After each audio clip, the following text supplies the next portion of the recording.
네, 자원순환 관련한 법제는 이제 사실 저도 지금 계속 공부를 해가는 과정이고 상당히 복잡하게 설계가 되어 있어가지고 오늘 이제 약간 그 자원순환 법제의 좀 그 하나하나를 자세히 살펴보기보다는 이 제도가 어떤 식으로 좀 이렇게 짜여져 있고 거기서 좀 그래도 우리가 뭐 특히 이제 활동가로서 좀 관심을 좀 많이 가질 만한 부분들 위주로 이제 좀 이야기를 드리려고 합니다. 오늘 어떤 분들이 많이 참여를 해주셨는지는 잘 모르겠지만 이제 저는 그 활동가분들 함께 한다고 생각을 했었거든요. 근데 일단은 그 지금 2년 전인가요? 2018년에 녹색법률센터에서 이제 이런 유사한 녹색법률학교를 운영을 했던 걸로 알고 있는데 불과 3년이네요. 3년이 지났는데 좀 변했다라고 생각했던 거는 그 당시에 이제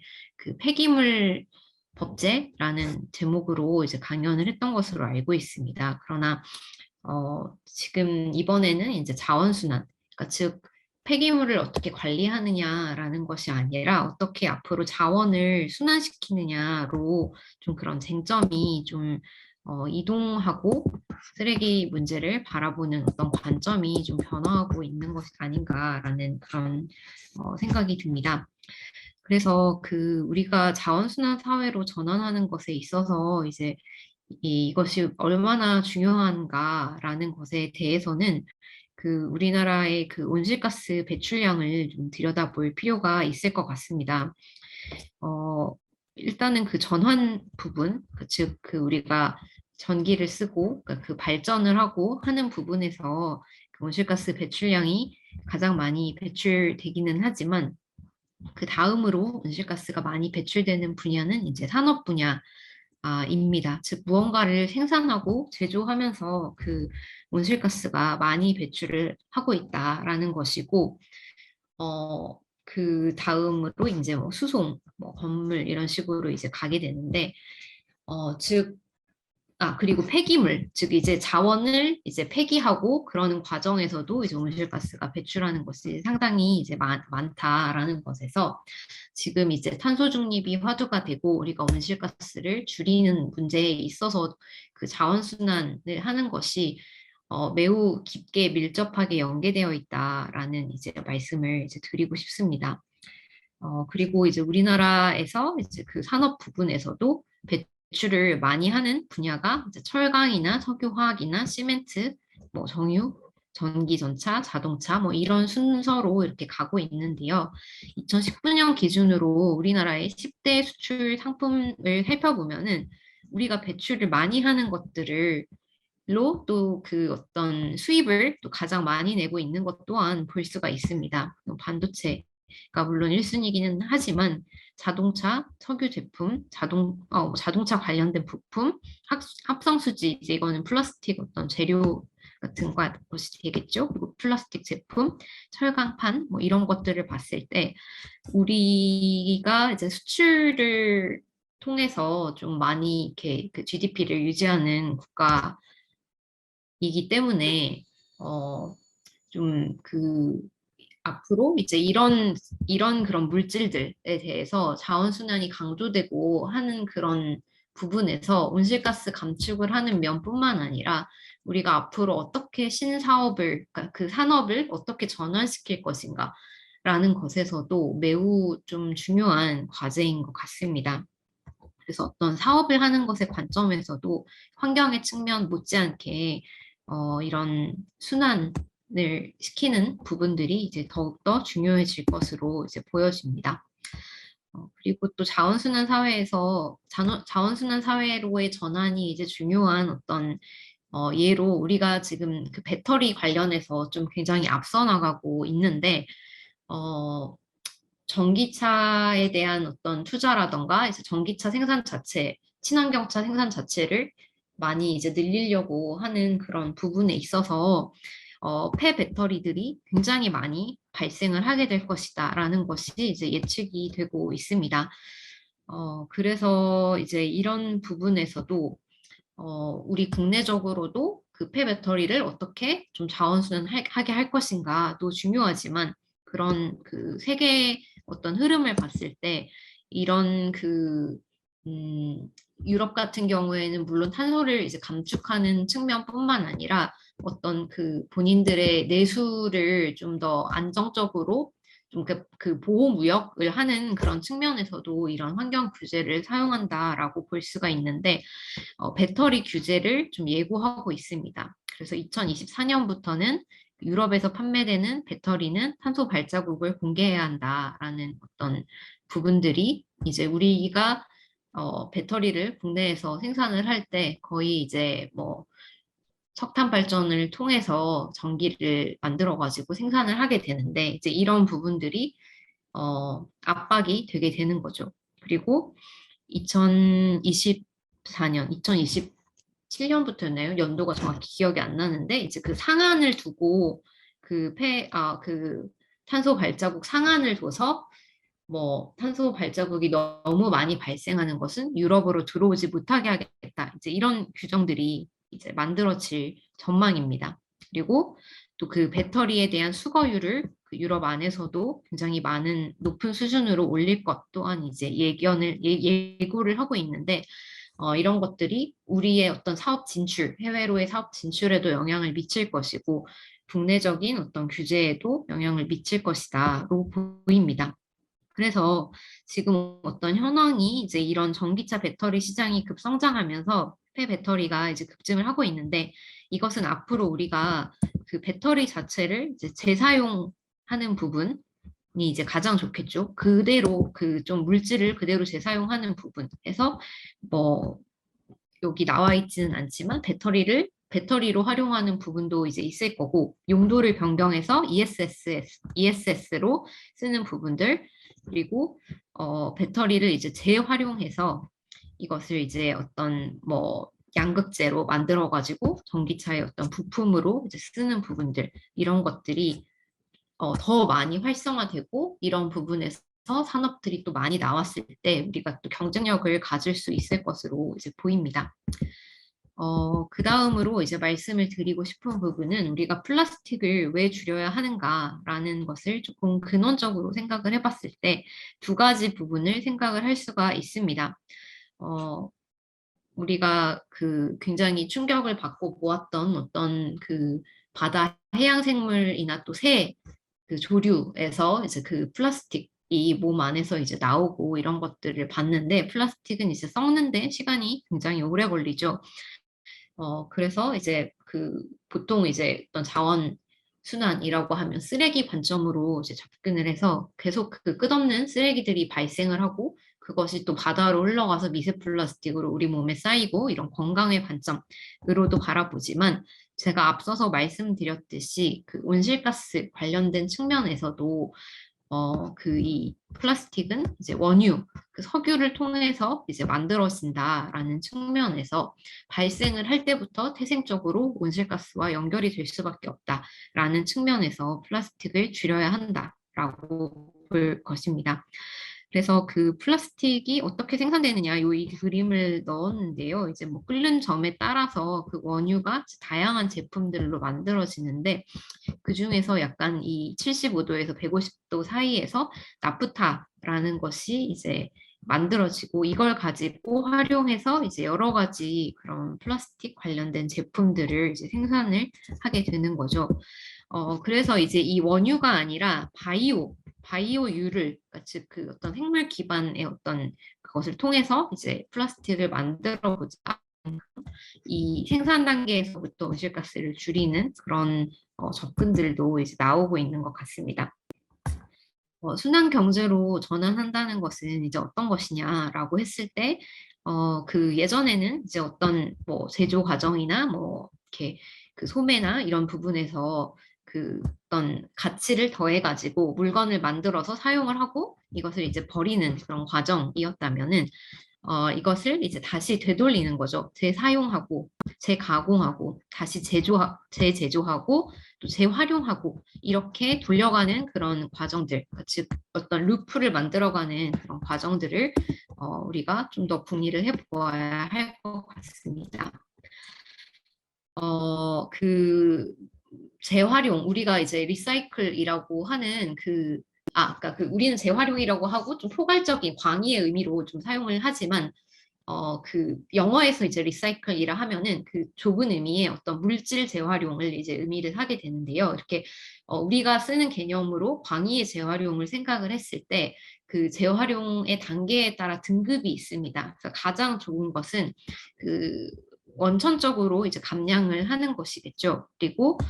어, 그리고 이제 그것을 이제 다시 뭔가 또 어떤 가공의 과정을 거치지 않고 재사용하는 것, 그리고 그 다음에 뭐 물질 재활용하는 것, 뭐 이런 순서대로 그 어떤 어, 최상순위의 어떤 재활용 방식이 있다면 그런 방식을 늘려가는 것이 이제 중요할 것이다라는 것이고, 이제 앞서 말씀드렸던 거지만 어떤 원유를 줄이고 바이오매스 사용을 증가 해서 뭐 어떤 플라스틱 원료를 만들 때 이제 이런 부분을 좀 더 활용해 보는 것도 이제 제한이 되고 있는 것 같습니다. 그런데 바이오매스 같은 경우는 이제 다른 문제들이 있잖아요. 그 원료로 쓰는 뭐 옥수수라던가 이런 부분들을 지금 최근에 뭐 COP 26에서도 그런 산림을 이제 어 이렇게 태워서 뭐 그 벌목하고 뭐 이런 부분들을 굉장히 이제 제한을 강도를 높여가게 될 것인데, 그 뭐 가축 사료로 쓰거나 우리가 먹거나 하는 걸로도 이제 부족한데 이것을 뭐 바이오매스로 이제 만든다는 것 자체에서 원료 부분의 문제들도 좀 문제 제기가 되는 것 같고 해서 좀 논란의 이제 여지가 있는 것 같습니다. 그래서 그 이 플라스틱 원료를 이제 이 바이오매스로 하는 것보다 이제 재생 원료를 통해서 플라스틱 원료를 만드는 이제 이 부분은 그 어떤 전망하는 그 산업 전망 이런 보고서 등에서도 이 부분이 굉장히 활성화가 될 것이다라는 이야기들이 이제 나오고 있는 것 같습니다. 그래서 그 최근에 이제 그런 기사들이 많은 것 같은데요. 뭐 특히 화학사들이 어떤 온실가스 감축을 해야 되는 그런 과제를 굉장히 많이 부담을 부여받고 있는데, 그래서 그러니까 재활용 그런 시장에 진출을 해서 그 폐기물 재활용 업체들을 이렇게 인수합병하거나 뭐 그쪽에 어떤 사업을 하려고 하는 것에서 뭐 골목 상권을 이제 좀 침해하는 것 아니냐라는 그런 주장들도 이제 좀 나오고 있는 것 같습니다. 근데 이제 그 부분은 조금 과도기적인 것 같고, 제 생각에는 어쨌든 이런 그 재생 원료를 고부가 가치로 활용해서 어떤 원료로 사용하는 부분은 좀 활성화될 필요가 있지 않나라는 생각이 듭니다. 그래서 이제 플라스틱 제품이 만들어지고 이게 이제 폐기가 되었을 때 이제 여기를 통해서 그대로 이제 물질 재활용을 할 수가 없다면 에너지 회수를 한다던가 이제 이런 부분을 통해서 온실가스 배출을 저감하는 그런 것들이 이제 그 제한이 이제 되는 것 같습니다. 네, 여기까지는 이제 조금 그 순환경제라는 어떤 개념을 뭐 여러 가지 부분으로 좀 제가 설명을 좀 드려보고자 했던 것이고요. 여기서부터는 이제 그 우리 자원순환 정책이 어떤 식으로 변화해 왔는지와 관련 법에 대한 이야기를 좀 해보도록 하겠습니다. 그래서 이제 80년대에는 어떤 쓰레기 처리 관련해서 어떤 유해물질이 발생하는 부분을 방지하고 안전하게 처리하는 것에 목표를 두고 그 정책에 대한 흐름이 이제 같다면, 90년대와 2000년대 초반에는 재활용 부분에 대해서 초점을 이제 맞췄던 것 같습니다. 그래서 이제 그 도입됐던 제도들도 보면은 이제 그 재활용법, 자원 재활용법이 이제 92년에 이제 제정이 됐고, 이것을 이제 그 해외로 불법적으로 이렇게 그 유해한 그런 폐기물을 이제 이동하거나 처리하는 것에 대해서 이제 제재를 가하는 그 폐촉법이 92년에 이제 제정이 되고, 그 95년에 이제 쓰레기 종량제가 도입이 되고 뭐 하는 부분들을 이제 볼 수가 있습니다. 그리고 2000년대 중반부터는 이제 자원순환 쪽으로 해서 자원순환 기본법이 이제 2018년에 이제 제정이 되었죠. 그리고 정책적으로도 이제 자원순환에 포인트를 두고 정책 전환을 해가는 것을 이제 볼 수가 있습니다. 그래서 그 정부 기관이 폐기물 관점에서 재활용을 이제 주도하는 것이었다면 이제는 지역 거버넌스 주도라던가 주민 시민사회의 이제 참여를 강조하고 발생 후의 처리와 재활용을 강조했다면 이제는 생산 단계에서부터 소비, 처리, 재활용 전 과정에서 감량이 이루어지고 이것이 그 루프가 되어야 된다라는 것에 대한 강조들이 이제 들어가게 되는 것 같습니다. 그리고 쓰레기를 이제 처리하는 어떤 시설을 확충하는 것에 포인트를 뒀다면 지금은 이제 어떤 그런 한계에 도달했기 때문에 운영의 효율을 개선하고 최적의 관리를 하는 부분에 이제 포인트를 두고 정책이 변화해 나가고 있는 것 같습니다. 그래서 저희가 뭐 운동을 할 때도 이 부분에 포인트, 그 오렌지색 부분에 포인트를 두고 접근을 하는 것이 좋을 것 같다라는 생각이 듭니다. 그다음 이제 조금 그 글씨가 조금 조그만데요. 그 법에 접근에 있어서도 그 법에 들어가 있는 제도에 접근에 있어서도 과거에는 이제 생산하고 소비하고 이제 그것을 뭐 매립 소각하고 하는 부분에서 각각의 법들이 이제 제도를 두고 있었습니다. 그런데 이제는 뭐 이것을 이제 재생하는 부분이라던가 국민 참여 거버넌스를 강화하는 부분이라던가 라는 식으로 이제 좀 발전을 해 가고 있다라고 보면 될 것 같습니다. 그 자원순환 기본법이 좀 늦게 나온 법이고 그 기존에 이제 그 폐기물 이제 관리법하고 재활용 촉진법, 자원 재활용법이라고도 부르는데요. 그 제촉법 같은 경우에 그 이 두 법의 관계를 좀 살펴보면 아까 보셨듯이 폐기물 관리법이 먼저 제정이 되었고 제촉법이 나중에 제정이 되었는데 각각 폐기물 처리와 재활용이라는 이제 이분화된 구조를 가지고 있지만 재활용 촉진법이 이제 신법이기도 하고 그 재활용이 좀 더 강조되는 그런 측면에서 그 제촉법이 이제 좀 특별법의 지위를 가지고 있다라고 보시면 되겠습니다. 그리고 폐기물 관리법이 좀 더 일반법적 그런 특성을 이제 가지고 있습니다. 그런데 이제 그 자원순환 기본법이 이제 제정이 됨으로써 그 쓰레기를 이제 처리하는 부분과 재활용하는 부분을 포괄적으로 어떤 기본법의 성격을 가지고 자원순환 기본법이 이제 제정이 되게 됐습니다. 잘 아시겠지만 그 법에서는 어떤 법의 어떤 효력, 실질적인 효력의 면에서 그 기본법이라고 하더라도 뭐 우위에 있지는 않습니다. 그 법의 상위법은 이제 헌법만 있고 그 기타 뭐 어떤 다른 법들은 다 이제 동일한 효력을 이제 가지고 있는데 그럼에도 불구하고 기본법이라는 이름이 이제 붙는 것은 어떤 행정의 확대가 이제 진행이 됨에 따라서 그 기본법에서는 이제 정책의 어떤 지향점이나 방향을 제시하고 어 그런 부분에서 이제 좀 더 의미를 가지고 그 실질적인 우위는 없다고 하더라도 그 지향점을 제시한다는 면에서 조금 사실상의 어떤 우위를 가지고 이제 적용을 하게 되는 것 같습니다. 그래서 저희 이번에 이제 제정한 그 탄소 중립 기본법도 그 앞으로 그 탄소 중립의 과정에 가는 그 과정에서 다른 법들에 있어서 어떤 그 지침을 제공하는 그런 역할을 한다. 하지만 효력적인 면에서 뭐 우위에 있는 것은 아니다라고 좀 설명을 드릴 수가 이제 있을 것 같습니다.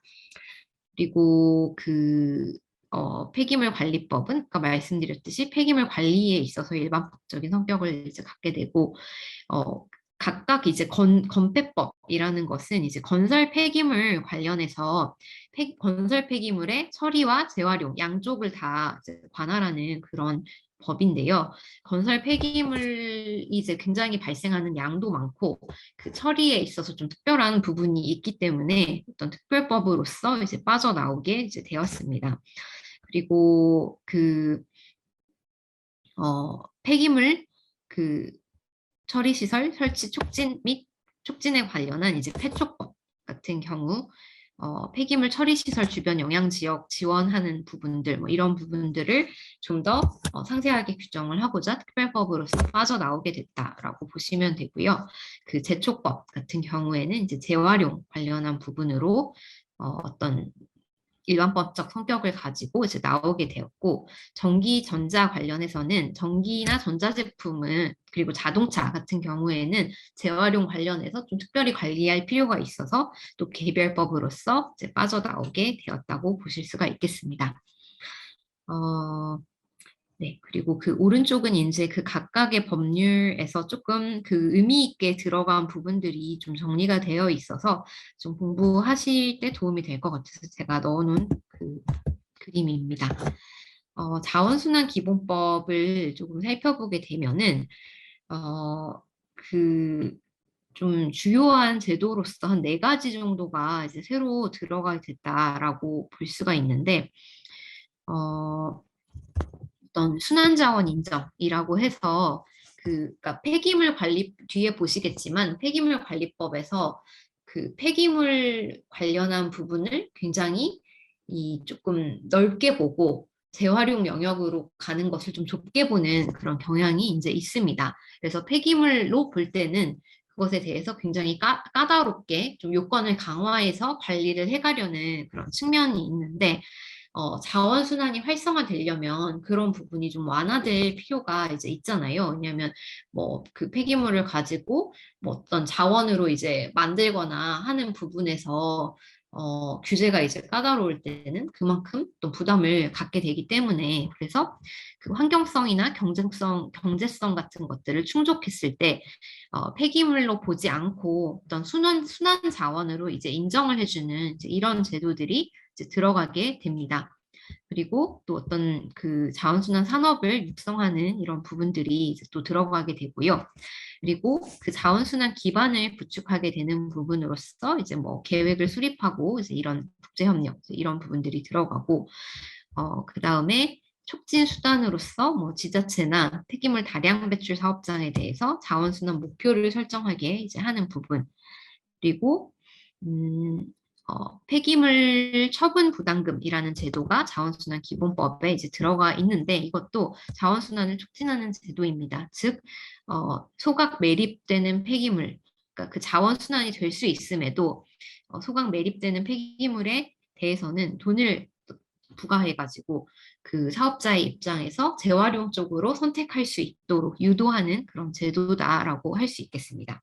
그리고 제품 등 순환 이용성 평가 제도 같은 경우에는 이제 제품이 폐기물이 되었을 때 순환 이용에 저해가 되는 요소를 평가해서 제품을 생산하는 단계에서부터 자원 순환이 되는 구조로 만들 수 있도록 권고하는 어떤 제도다라는 것에서 지금 자원순환을 촉진하는 그런 제도들이 몇 가지 이제 들어갔다라는 것이 좀 특징적이다라고 볼 수가 있고 또 하나의 특징적인 부분이 아까 그 제가 이 피라미드를 보여드렸는데 그 우선순위가 되는 재활용 방식이 있다라고 말씀을 드렸잖아요. 근데 폐기물 관리법 상으로는 이런 그 순위가 설정이 되어 있지 않았었습니다. 그런데 자원순환 기본법에서 기본 원칙에 따라서 우선적으로는 발생 자체를 최대한 억제하고 그 다음에 재사용하고 재생 이용하고 에너지 회수하고 이렇게 순서를 좀 정해가지고 그 원칙을 세웠다라는 것이 좀 특징적인 부분으로 볼 수가 있겠습니다. 자원순환 기본법 관련해서는 이제 이 정도로 이제 설명을 드리고요. 그 다음에 그 폐기물 관리에 관해서 일반법적 성격을 가지고 있는 폐기물 관리법에 대해서 좀 말씀을 드리도록 하겠습니다. 아까 말씀드렸던 대로 폐기물이다라고 하면은 굉장히 좀 다각적인 규제를 이제 받게 됩니다. 그래서 폐기물인가 아닌가를 이제 파악하는 것이 매우 중요하다라고 할 수가 있는데 폐기물이 아니다. 즉 아까 이 순환자원이 인정됐다라고 할 경우에는 폐기물 관리법을 보지 않아도 되는 부분에서 부담을 이제 덜게 됩니다. 하지만 이제 폐기물이다라고 했을 때는 그 처리 책임의 주체가 이제 누구냐에 따라서 또 그 부담의 정도가 달라지는데요. 사업장이다라고 했을 때는 배출을 한 자가 이제 책임을 져야 됩니다. 하지만 생활 폐기물이다. 라고 하면은 이제 지자체가 책임을 지게 됩니다. 즉, 우리가 이제 그 집에서 쓰레기를 버릴 때 종량제 봉투를 사서 이제 버리게 되잖아요. 그리고 재활용을 할 수 있는 부분은 이제 재활용 그 선별만 해서 이제 버리게 되는데 그 선별하는 것과 그 종량제 그 봉투를 사는 요것만 부담을 하면은 끝나게 되는 겁니다. 사실상 비용을 굉장히 적게 들이면서 그 폐기를 하게 되는 거죠. 그리고 그 외에 이제 처리, 그 이후의 처리는 이제 지자체에서 다 책임을 하게 되기 때문에 가격도 저렴하고 부담도 적습니다. 하지만 사업장 폐기물이다 하면은 그 비용이 확 올라가게 되고 절차도 지켜야 될 부분들이 많아지니까 부담이 되게 되는 거죠. 이 부분은 그냥 딱 일괄적으로 사업장에서 배출되면 무조건 사업장 그 폐기물이 되는 것은 아닙니다. 그 양이나 이런 부분에 있어서 사업장에서 발생을 하더라도 그 생활 폐기물로 분리되는 부분이 있기 때문에 그 사업자 입장에서는 내가 폐기하는 것이 사업장 일반 폐기물로 가느냐, 사업장 폐기물로 가느냐, 뭐 이런 것들이 이제 약간 민감한 이제 이슈가 되게 되는 거죠. 그 다음에 이제 폐기물 그러면은 종류가 이제 파악된 이후에는 그 관리 부분에 있어서 처리 기준이라던가 그 처리 시설 관리라던가 이제 이런 부분들의 것들을 이제 더 살펴보아야 하는 것들이 이제 되겠습니다. 네. 그 폐기물 관리법에서 1차적으로 그 폐기물인지 아닌지를 파악하는 게 중요하다라고 말씀을 드렸기 때문에 폐기물의 정의가 이제 중요하게 됩니다. 그렇게 했을 때 그 법상 폐기물은 사람의 그 생활이나 그 사업 활동에서 필요하지 아니하게 된 물건 이렇게 정의가 되고 있는데요. 그 필요하지 아니하게 된 물건이 그러면 누구 입장에서 필요하지 않느냐에 따라서 주관적, 그러니까 그 버리는 사람의 그 주관적 폐기물과 객관적 폐기물 이렇게 나눠지게 됩니다. 객관적 폐기물이라 하면은 정말 그 객관적으로 그러니까 공공복리를 위해서 법적으로 적정한 처리가 요구되는 동산 이것이 이제 객관적 폐기물이 되는 것이고 주관적 폐기물의 경우에도 두 가지 여기는 지금 배출자 관점만 나와 있지만 배출자의 관점과 점유자의 관점 그 두 가지의 관점에 있어서 그 폐기물의 범위가 좀 더 넓어지거나 좁혀지거나 하게 됩니다. 그러니까 그 나는 버렸지만 그것을 주운 사람 입장에서는 필요할 수도 있게 되는 거잖아요. 그래서 점유자의 입장일 때는 이제 폐기물의 범위가 좀 더 이제 좁아져서 그 약간 이렇게 좀 자유가 이제 생기는데 반해서 배출자의 관점으로 이제 보게 된다면 좀 그러니까 그 폐기물이 이제 범위가 넓어져서 규제를 받는 범위가 좀 더 넓어지게 된다라는 것에서 이제 그 폐기물을 누구의 관점으로 보느냐, 객관적으로 보느냐, 주관적으로 보느냐에 따라서 좀 그 의미가 달라진다라고 할 수 있습니다. 그런데 국내 폐기물 관리법은 배출자의 관점, 그러니까 굉장히 그 폐기물을 넓게 보는 거죠. 그래서 자원순환의 관점에서 이제 논란이 되고 있다라고 이제 하고 있습니다. 그러니까 다른 사람한테 필요한 거라 하더라도 배출자에게 필요하지 않는 경우에는 이거는 폐기물이 되게 되는 것입니다. 그 돼지 기름을 이 판례가 그 돼지 기름을 이제 버렸는데 그 기름을 가져다가 이제 가공을 한 경우에 있어서 이것이 폐기물 관리법 위반이냐가 문제된 사안이었습니다. 결론은 폐기물 관리법 위반이라는 거죠.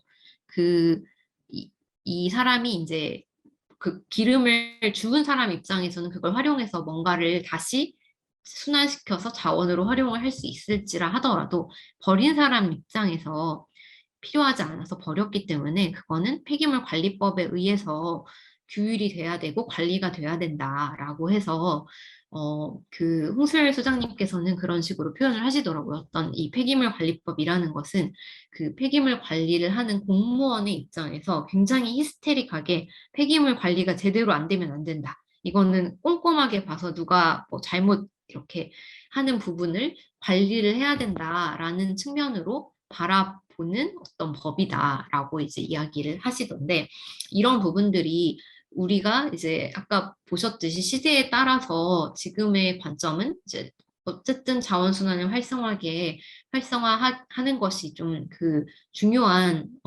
화두라면 이런 폐기물 관리법의 어떤 그 엄격한 관리 방식도 근본적으로 조금 변화가 필요할 것 같고 그것이 이제 폐기물을 정의를 하는 부분에 있어서도 좀 반영이 되어야 하지 않을까라는 좀 생각이 이제 듭니다. 그래서 말씀드린 대로 폐기물이다라고 하면은 그 각각의 단계, 배출하는 단계, 운반하는 단계, 보관, 처리, 사용 이 각각이 다 규제가 들어가게 됩니다. 그런데 이제 아니고 이건 순환 자원이다라고 하면은 이 규제를 받지 않아도 되게 되는 것이죠.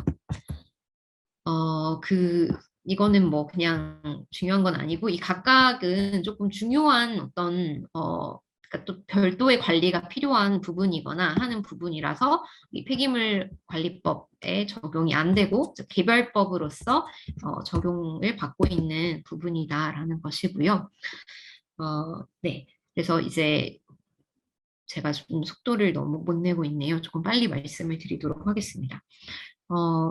방금 이제 그 폐기물의 정의에서 좀 말씀을 드렸지만 폐기물은 생활 폐기물과 사업장 폐기물로 이제 크게 나눠지지만 사업장 폐기물 안에서도 좀 이렇게 더 엄격하게 관리가 필요한 지정 폐기물이 있고 또 건설 폐기물이 있지만 그 사업장 이제 일반 폐기물이라는 것이 이제 있고 이 안에 생활계 폐기물과 배출시설계 폐기물로 또 나눠진다라는 말씀을 이제 드리고 싶었던 거고 생활계 폐기물 즉 그 어떤 규모가 좀 작고 배출량이 작고 발생원이나 이런 부분들을 따져가지고 사업장 생활계 폐기물로 분리가 될 경우에는 이 생활 폐기물과 같이 규율이 돼서 그 지자체가 책임을 지게 되고 그 뭐 종량제 봉투나 이런 부분만 잘 이제 지키면 된다라는 그 개념적인 부분을 이제 설명을 드리는 것입니다.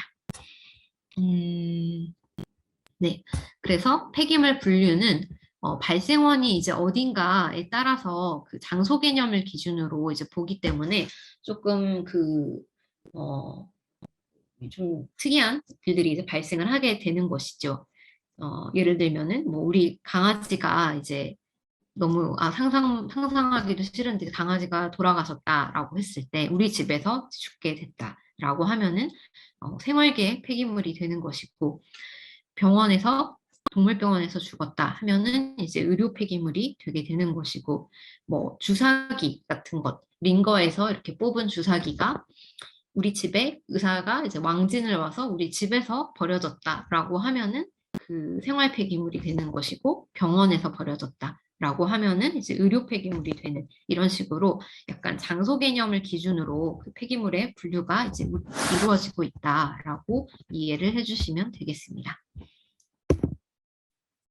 그 다음에 이제 그 폐기물을 그러면 처리한다는 것은 무엇이냐라고 했을 때 굵직하게 세 가지로 말씀을 드릴 수 있습니다. 폐기물을 그 중간 단계로서 수집, 운반, 보관하는 것과 재활용하는 것과 처분하는 것 이렇게 세 가지로 나눌 수가 있는데 그 각각의 처분과 그 재활용에 있어서도 그 중간 처분이라는 것이 있고 최종 처분이라는 것이 이제 있습니다. 그러니까 우리가 그 소각하는 것과 매립하는 것을 좀 그 수평적인 관점으로 바라보게 되는데 흔히 소각이라는 것은 최종 처분이 아니라 중간 처분이고 매립만이 이제 최종 처분입니다. 그리고 재활용에 있어서도 완전히 이제 다시 쓰는 최종 재활용이 아니라 그 최종 재활용을 하기 위해서 어떤 가공을 하는 단계 이런 것들은 이제 중간 재활용으로 이제 보고 있습니다. 그리고 그것에 따라서 이제 그 처분 시설들도 이렇게 나눠지게 됩니다. 중간 처분 시설과 최종 처분 시설 그리고 재활용 시설 뭐 이렇게 이제 나누어지게 되는 부분들을 이제 볼 수가 있습니다. 재활용을 조금 더 살펴보면 재활용 안에는 아까 말씀드렸듯이 그 영어로 리사이클 같은 경우에는 물질 재활용 굉장히 좁은 개념인데 우리는 광의의 재활용이라는 어떤 개념을 쓰고 있기 때문에 이 재활용 안에는 재사용과 재생이용 그리고 그 중간 어떤 처분으로 중간 재활용으로서 재사용 및 재생 이용할 수 있는 상태로 가공하는 것 에너지를 회수하는 것 그리고 중간 그런 재활용으로서 에너지를 회수할 수 있는 상태로 가공하는 것, 그리고 폐기물을 연료로 사용하는 것, 이런 것들을 이제 다 포괄을 이제 하게 되고, 이 개념에만 포함돼서는 되는 것이 아니라 재활용 원칙이라는 것이 있어서 이 원칙에 부합을 해야 된다라는 것, 그리고 어떤 지정된 방법이나 기준이 없을 때는 기타 환경성 검토를 통해서 재활용이 가능한 것이어야 한다라는 조금 기준들, 요건들을 이제 가지고 있다라고 보고 있습니다. 아까 재활용에 있어서도 등급이 있다. 더 우수한 재활용이 있다라고 말씀을 드렸는데, 유럽연합 같은 경우에는 순환경제 전략을 이제 수립을 최근에 할 때 에너지 회수 같은 경우에는 그 본인들이 어떤 재활용 목표를 정하는 것에서 아예 제외했습니다. 그래서 물질 재활용을 하거나 뭐 재사용을 하거나 이런 범위에서만 우리가 목표를 세우고 이걸 달성을 하겠다라고 이제 목표를 세운 부분을 봤을 때 확실히 그 급이 있다라는 이제 부분을 한 번 더 말씀을 드리고요. 재활용 원칙이란 무엇이냐라고 했을 때 이 요건들을 갖춰야 합니다. 그냥 뭐 폐기물을 갖다 쓰면 다 재활용인 것이 아니라 위해하지 않아야 되고 유해 물질이 유출되지 않아야 되고 소음, 진동 피해가 없어야 되고 유해 특성을 갖지 않아야 되는 이제 이런 요건들을 갖추어서 재활용을 할 때만 재활용으로서의 인정을 받을 수가 있습니다. 아까 그 폐기물의 종류에 따라서 우리가 갖게 되는 부담이나 누가 책임을 지느냐라는 부분이 달라진다라고 말씀을 드렸는데요. 다시 한번 조금 보면은 생활 폐기물 같은 경우에는 이제 그 지자체에서 책임을 갖게 되는 것이고, 사업장 폐기물은 배출자가 책임을 갖게 되고, 그 책임이라는 것은 내가 스스로 처리를 하는 것, 내가 스스로 뭐 매립을 하거나 뭐 이런 부분들을 해야 되거나 소각을 하거나 해야 되는 것이고, 아니면 대부분 이제 위탁 처리를 하게 되는 거죠. 처리업 신고를 받은 자, 허가를 받은 자에게 이제 위탁 처리를 하게 되는데, 이 위탁 처리의 방식으로 대부분이 이루어지다 보니까 폐기물이 제대로 관리가 안 되고 여러 가지 불법적인 일들이 이제 발생하는 것들이 이제 나타나서 최근에 이 수탁자 처리 능력 확인 의무를 더 강화하는 규정이 이제 들어갔습니다. 그래서 네.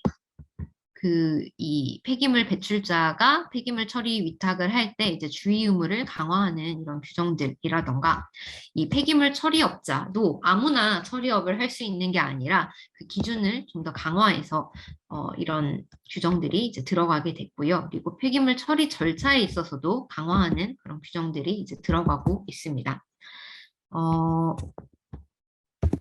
그리고 그 폐기물 그 사업자, 그러니까 즉 배출 사업자 같은 경우에는 이제 이 폐기물을 배출을 할 때 이제 그 위탁하는 것, 그러니까 즉 돈을 부담해서 위탁을 하는 것뿐만 아니라 신고를 해야 되는 폐기물의 종류와 발생량을 신고해야 하는 배출 신고 책임 의무도 지게 되는데, 이 올바로 시스템이라는 것을 이제 이용해서 그 신고를 이제 하게 되어 있습니다. 그래서 폐기물의 처리 과정을 추적하거나 파악하기에 좀 이렇게 적합하게 하기 위해서 이렇게 이런 시스템들을 두고 있습니다. 네, 여기까지 이제 폐기물 그 관리법 관련한 부분을 좀 살펴봤는데요. 조금 잠깐 쉬고 이어서 그 플라스틱 관련된 이야기를 좀 드려볼까 합니다. 그럼 이어서 남은 강의 진행할까요, 변호사님? 네. 네. 네, 그럼 부탁드리겠습니다. 지금까지는 좀 법 체계적인 부분하고 이제 폐기물 관리법 자체가 좀 약간 재미있지가 않아가지고 조금 재미가 없으실 수도 있는데, 지금부터는 우리가 좀 관심이 많은 플라스틱 관련한 것을 좀 살펴보도록 하겠습니다.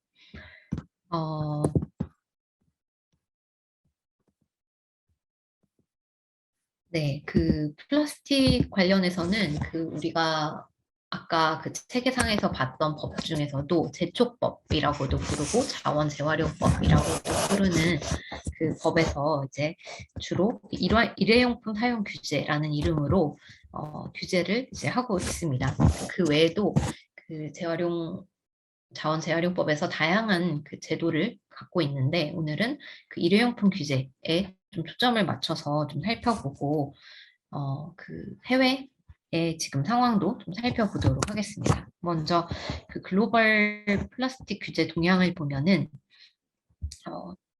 요점은 이제 굉장히 플라스틱을 줄이려는 노력을 이제 많이 하고 있습니다. 앞에 말씀드렸듯이 이제 온실가스 감축이나 그 다양한 부분에서 이것을 이제 순환을 돌리는 게 가장 좋은 방법이기 때문에 이제 플라스틱을 줄이려는 노력을 하고 있고 그런 일환으로 일회용에 대한 그러니까 생산에 대한 규제를 이제 하고 있을 뿐만 아니라 재생 원료를 더 많이 사용하게끔 하는 부분들도 이제 발생을 이제 하고 있는 것 같습니다.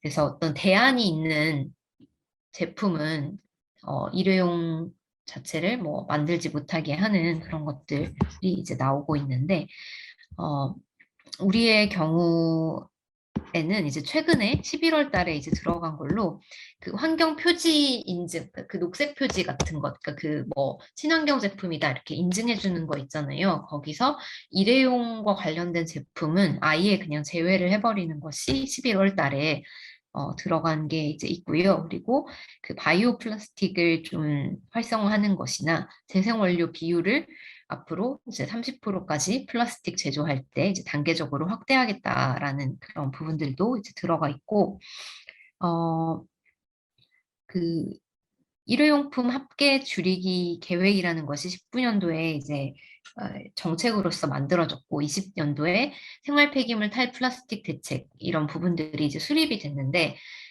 그 고시상 이제 이런 팬데믹 같은 상황에서는 이런 부분들을 적용하지 않을 수 있는 그런 조항이 이제 있기 때문에 한참 이제 규제를 하려다가 지금은 조금 멈칫하고 있는 상황이죠. 하지만 이제 내년부터는 굉장히 이 제도들이 계획대로 좀 이행이 될 그런 변화의 시점에 놓여 있는 것 같습니다.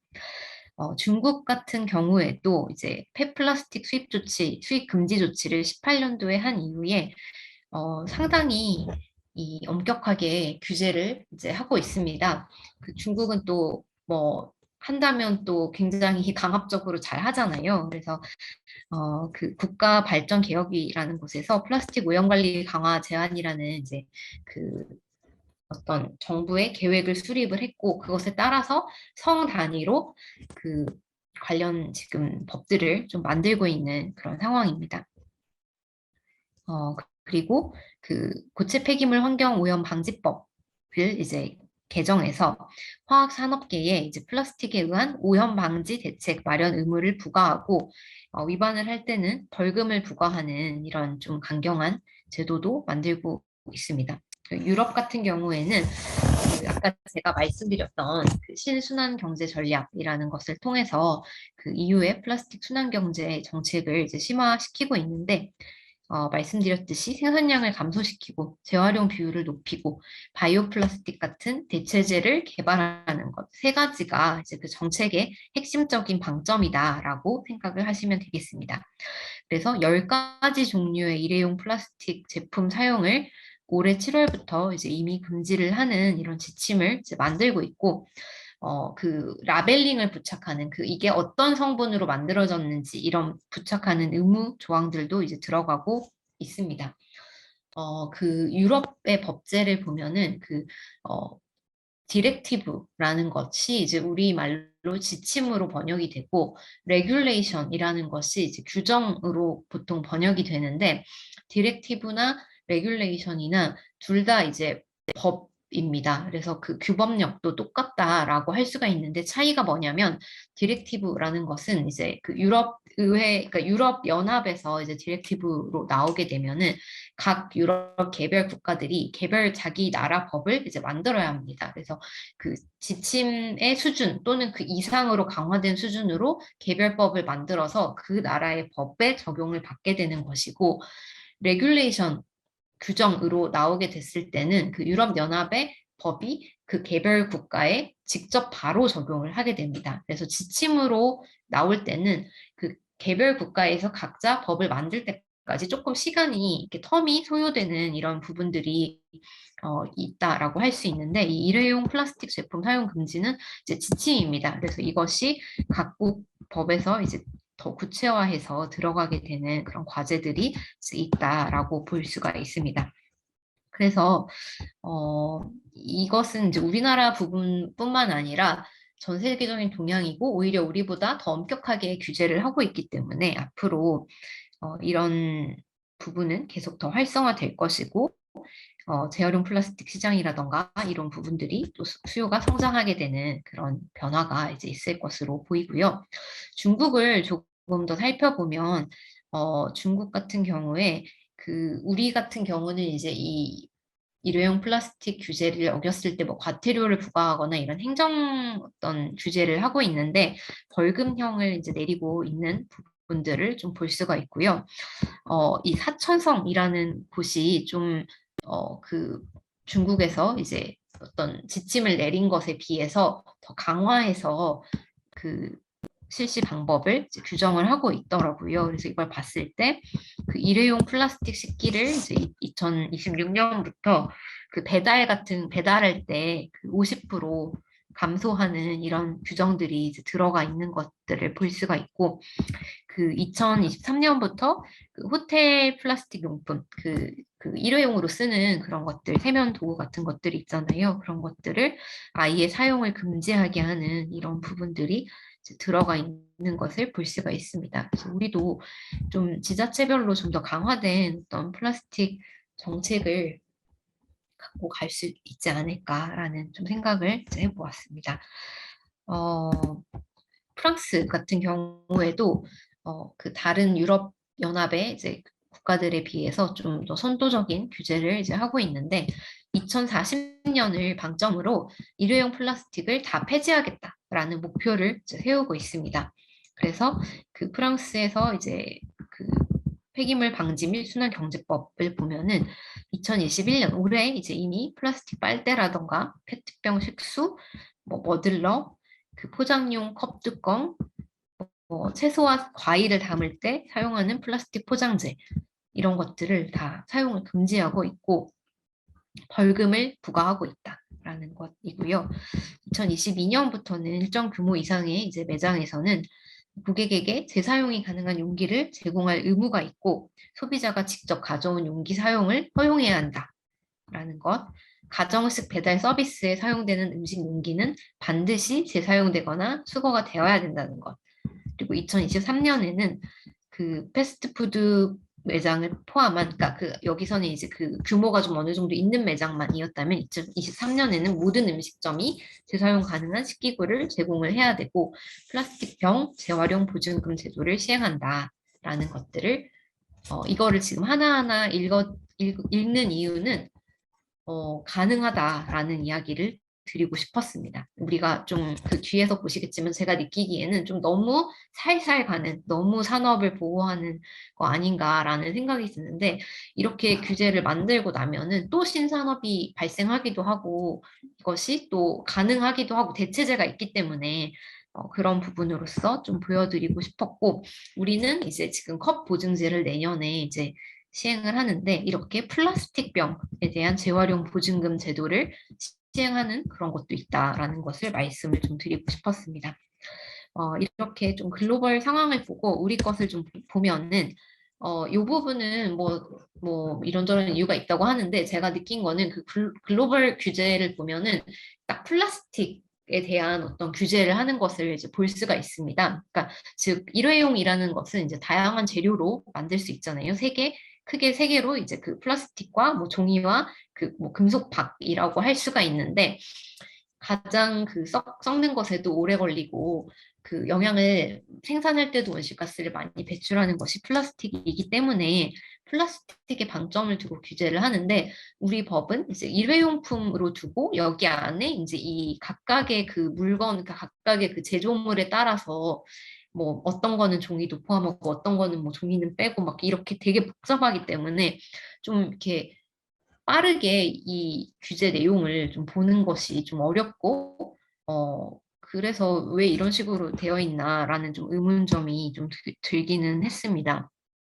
음, 그래서 이제 우리가 규제 대상으로 보고 있는 이제 일회용품은 이 별표에서 규정하고 있는 것들이 이제 이런 것들이 이제 있고, 여기 보면은 없는 것들이 있죠. 이따 보시겠지만 뭐 종이 컵이라던가, 그 뭐 그 머들러 같은 거, 이렇게 젖게 같은 거, 그런 것들은 아예 지금 안 들어가 있는 그런 상황인 것을 이제 볼 수가 있습니다. 그리고 그 일회용품 사용 규제 대상 사업장이라고 해서 이제 이 사업장에 해당하는 경우에만 이 일회용품 그 규제를 받게 되는 것이 있고요. 그리고 일회용품 사용 규제의 방법은 직접 규제를 하는 것, 즉 사용 금지, 아예 사용을 못하게 하고 예외적으로 허용하는 방법이 있고, 간접 규제 방식으로 돈을 내면 쓸 수 있게 하는 것, 즉 사용 허용은 하되 돈을 내라라고 하는 두 가지 이제 방식이 이제 있게 됩니다. 근데 지금 우리 같은 경우에 또 하나가 생분해성 제품인 경우에는 그 무상으로 제공할 수 있는, 그러니까 즉 아예 규제 대상에서 생분해성은 아예 빼버리고 있는 것이 이제 그 이 자원재활용법 구조 1항 단서에 이제 들어가 있는데, 요것도 좀 문제가 있지 않나라는 생각이 듭니다. 잘 아시겠지만 우리가 그 생분해성 비닐이나 이런 것들이 실제로 그 분해될 수 있게 매립돼 가지고 잘 관리되지 않고 그냥 같이 소각이 돼버리고 있잖아요, 현실적으로. 그래서 그런 부분에서 지금 이 조항이 굉장히 좀 면죄부를 주고 있는 조항이 아닌가라는 좀 생각이 들고요. 그리고 뭐 이거는 이제 아까 말씀드렸듯이 이렇게 경제적 유인하는 방법, 뭐 이렇게 사용 규제 방법을 한 번 더 정리를 한 것이고, 사용 규제 연역을 보면은 원래는 이제 종이 봉투 같은 것들을 이제 다 포함을 했다가 2008년에 뭐 종이 봉투를 규제 대상에서 제외를 하고, 이렇게 막 좀 약간 저는 좀 기준이 좀 없이 그때그때 좀 산업의 니즈나 어떤 그 로비에 의해서 막 이렇게 빠진 게 아닌가라는 생각이 드는데, 2008년에는 또 종이컵이 규제 대상에서 이제 제외되는 이런 부분들이 이제 있습니다. 이때 이제 종이컵 규제 대상에서 이제 이명박 정부 때 이거를 제외하면서 그 종이컵을 수거를 막 엄청 잘해가지고 이걸 뭐 활용할 수 있다라고 했는데, 그것도 뭐 되게 흐지부지 되고 여기 지금 장표로 넣지는 않았지만 종이컵이 이 규제가 제외가 되면서 뭐 거의 8배, 10배 막 이렇게 굉장히 엄청나게 많이 양산이 되는 그런 계기가 됐더라고요. 그래서 어, 좀 잘 모니터링을 하면서 봐가야 하지 않나라는 좀 생각이 좀 들었습니다. 그래서 아까 말씀드린 그 대상 어떤 그 매장들에 따라서 품목별로 적용을 받는 품목도 다르고, 또 그 적용되는 방식도 사용이 금지되는 것과 뭐 유상으로는 가능한 것과 이렇게 좀 복잡하게 그 규율이 되고 있는 것들을 이제 볼 수가 있고요.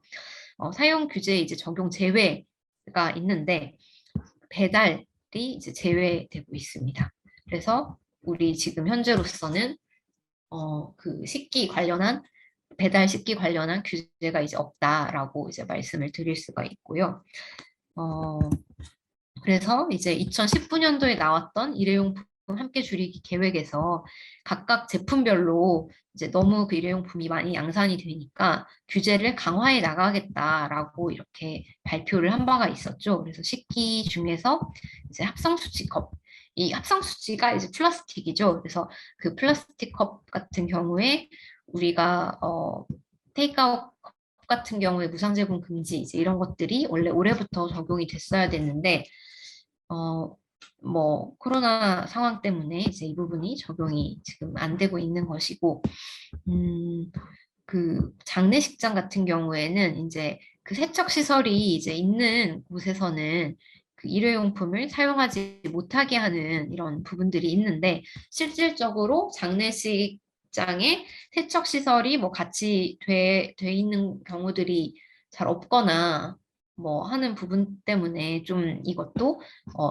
그렇게 유의미한 규제가 아니다라는 그런 비판을 또 받은 것으로 이제 알고 있습니다. 그래서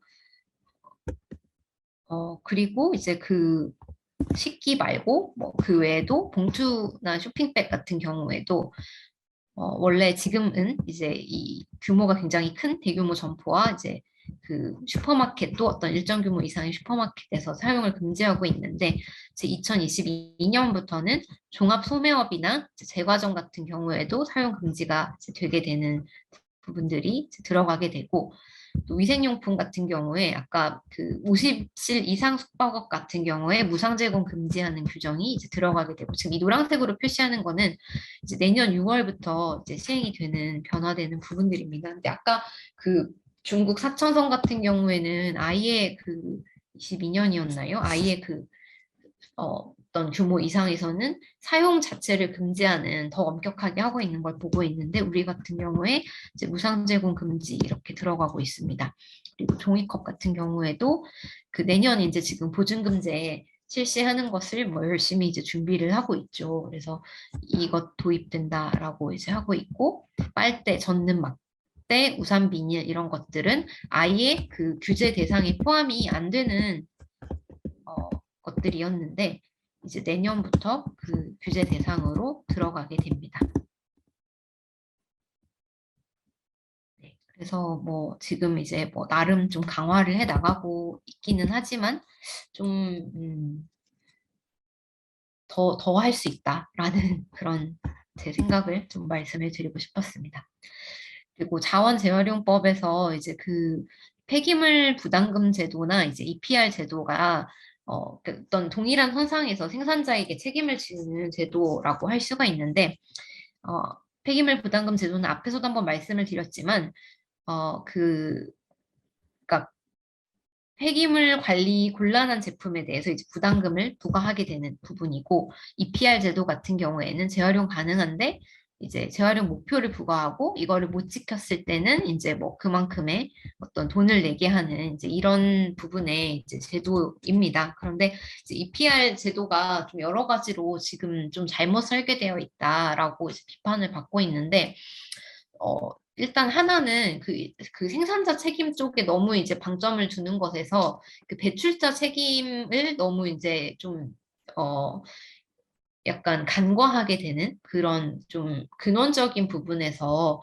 우리가 그 배출자의 책임 부분도 좀 더 강화해야 하지 않나. 특히 생활 폐기물 부분에서 지금 그 쓰레기 종량제 봉투가 이제 너무 저측정돼 있어서 이 부분을 강화해야 되지 않는가라는 부분에 좀 이야기를 드리고 싶고 EPR 관련해서 여러 가지 좀 비판점이 있지만 지금 그 중에 하나만 좀 이야기를 드리면은 우리 같은 경우에 이제 그 EPR의 어떤 핵심은 그 수집과 선별부터 생산자에게 책임을 좀 지우는 부분들이 들어가야 되는데 우리 같은 경우에는 이제 워낙 그 재활용 분리배출 뭐 이런 것들에 이제 뭐 지자체에서 책임을 지고 하는 것들이 설계가 잘 되어 있기 때문에 수집 재활용 수집 선별을 이제 지자체에서 많이 책임을 지고 있고 하는 부분에서 생산자가 충분히 책임을 좀 지지 못하고 있다라는 부분을 이야기를 좀 드리고 싶습니다. 그래서 유럽연합 같은 경우에 이제 그 독일이 이제 가장 좀 EPR 제도를 좀 엄격하게 잘 하고 있는 국가다라고 할 수가 있는데 그 아까 말씀드린 대로 그 이 지침에 따라서 이제 독일에서 개별법으로 이 법을 만든 것인데 그 EU의 포장재 관련된 그 지침의 방점은 그 포장 폐기물 방지뿐만 아니라 포장재를 재사용하고 재활용하고 포장 폐기물을 재활용하고 즉 폐기물 자체의 최종 처리량을 줄이기 위한 모든 조치를 다 하는 부분에 방점을 두고 있다라고 하고 있는데 이제 독일에서는 이것을 이제 받아서 그 포장재 생산자가 판매하기 위해서 시장에 내놓은 모든 포장재에 대해서 수거, 선별, 회수, 재활용의 의무를 부담을 시키고 특히 가정에서 발생한 포장재 폐기물에 엄격한 의무를 부여를 하고 있습니다. 그래서 그 생산자는 이제 그 분리배출된 포장 폐기물을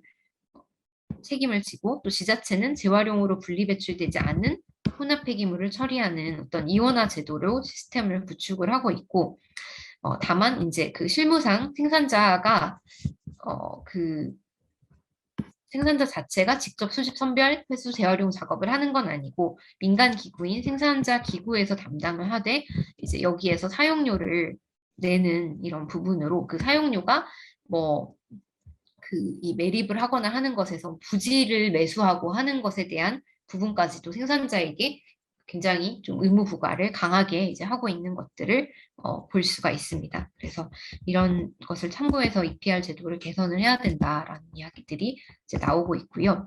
그 다음에 제가 좀 이제 얼마 안 남았는데 그 쟁점으로 해서 조금 관심이 있으실 만한 부분을 뽑아본 것은 그 이제 리필 스테이션 활성화를 위해서 좀 제도 개선이 필요하다라는 이제 부분입니다. 어, 그 우리가 이제 그 어떤 포장재 없이 껍질 없이 그 물건을 이제 살 수 있는 그런 권리라는 부분들도 소비자 운동으로서 좀 많이 이제 이야기가 되고 있는데 그러려면 이제 리필 스테이션이 이제 활성화되어야 하잖아요. 그런데 지금 그렇지 못한 이유들을 이제 좀 분석을 좀 해봤고 그 각각의 제품으로 봤을 때는 리필로 활성화가 될 수 있는 제품들이 4개 정도의 군이 있는 것 같더라고요. 그래서 화장품, 세제, 식품, 공산품 이렇게 4가지 종류로 봤을 때 각각의 좀 상황이 좀 다른 것 같아서 좀 들여다보았습니다. 그래서 화장품 같은 경우에는 지금 이게 그 규제 샌드박스로 가가지고 좀 지금 시범적으로 하고는 있는 걸로 알고 있는데 그 화장품 조제관리사 자격이라는 것을 이제 따야지만 그것을 화장품을 이렇게 그 덜어가지고 줄 수 있는 그런 자격증을 이제 요구를 하고 있습니다. 그런데 이 조제관리사라는 자격 제도가 굉장히 좀 까다롭고 시험을 따기도 힘들고 그래서 이 정말로 그 뭐 어떤 맞춤형 화장품을 제조하는 뭐 이런 성분과 이런 성분을 섞어서 이렇게 제조를 해주는 그런 조제사와 그냥 정말 이렇게 덜어서 주기만 하는 리필만 해서 주기만 하는 그런 것은 좀 그 자격이 좀 더 완화돼도 되지 않느냐. 그냥 어느 정도 그 위생 교육이나 이런 부분들로 가름을 하거나 아니면은 자격증을 좀 세분화해서 좀 완화된 자격증을 부여하거나 하는 부분들이 좀 필요할 것 같다라는 이제 그런 부분이 좀 개선이 이제 필요할 것 같다라는 거고요. 그리고 그러니까 지금 뭐 예를 들면 그 A사 같은 경우에 이제 그 리필 매장을 이제 운영을 이제 하고 있잖아요. 근데 그렇게 뭐 매 그런 매장마다 이제 이렇게 화장품 리필 스테이션을 하지 못하는 이유는 그런 그 조제관리사를 별도로 고용을 해야 된다거나 이런 부분에서 비용적인 부담도 될 뿐만 아니라 이제 어떤 위생적인 부분에서 문제가 발생했을 때 부담이 있기 때문에 어떤 그 본인들의 어떤 용기를 만들어서 이 용기를 사서 여기다가만 덜어가세요라고 이제 요구를 하고 있는데 그런 부분이 이제 정말 이 리필 스테이션을 이용하는 사람들은 나는 포장재를 줄이려고 리필 스테이션에 온 건데 또 새로운 용기를 사야 되느냐라는 측면에서 좀 이렇게 부딪히는 부분이 이제 있는 것 같습니다. 그래서 저희가 그런데 또 위생이나 이런 부분을 또 간과할 수는 없잖아요. 그래서 좀 여러 그 관계자들 이야기도 들어보고 했을 때 그 기준을 그 물질별로 해서 그 플라스틱 같은 경우에 뭐 이런 거는 꼭 뭐 PET에 담아야 된다라던가 뭐 PP에 담아야 된다라던가 해서 그 제품의 성분에 따라서 뭐그 용기의 어떤 재질을 좀 제한하거나 아니면 그거 플러스 이제 그 위생에 대한 부분, 물기가 없어야 된다던가 이런 위생에 대한 부분을 좀 더 기준을 세워가지고 그 용기에 대한 어떤 지침이 빨리 나와야 된다라는 것으로 좀 그 결론을 이제 내려서 이 부분이 좀 변화가 필요하다라는 말씀을 좀 드리고 싶고요. 세제 같은 경우에는 지금 세제가 뭐 주방세제, 세탁세제, 살균제, 표복제 굉장히 다양한 그런 세제들이 있는데 각 세제마다 제품을 규율하는 관계 법령이나 규정이 다 다르더라고요. 그래서 이 부분들을 좀 통합적으로 관리하는 시스템이 좀 필요할 것 같다라는 것과 또 분명히 살균제나 표백제 같은 경우에 그 어떤 위험한 부분과 이제 연결이 되기 때문에 아예 이 부분은 뭐 소분을 하면 안 된다라고 빼버리거나 유독성이 높은 제품은 뭐 이런 것들의 기준이 생겨야 되는데 지금으로서는 그런 기준들이 이제 아예 없다라는 측면. 그래서 기준을 마련하고 또 그 유독성이 낮거나 낮은데 소분 판매 후 필요성은 큰 주방세제 같은 경우에는 좀 고시 등을 빨리 마련해서 소품 판매를 적극적으로 허용하고 어떤 위험성만 좀 배제할 수 있는 그런 기준이 만들어져야 되지 않을까라는 좀 생각이 듭니다.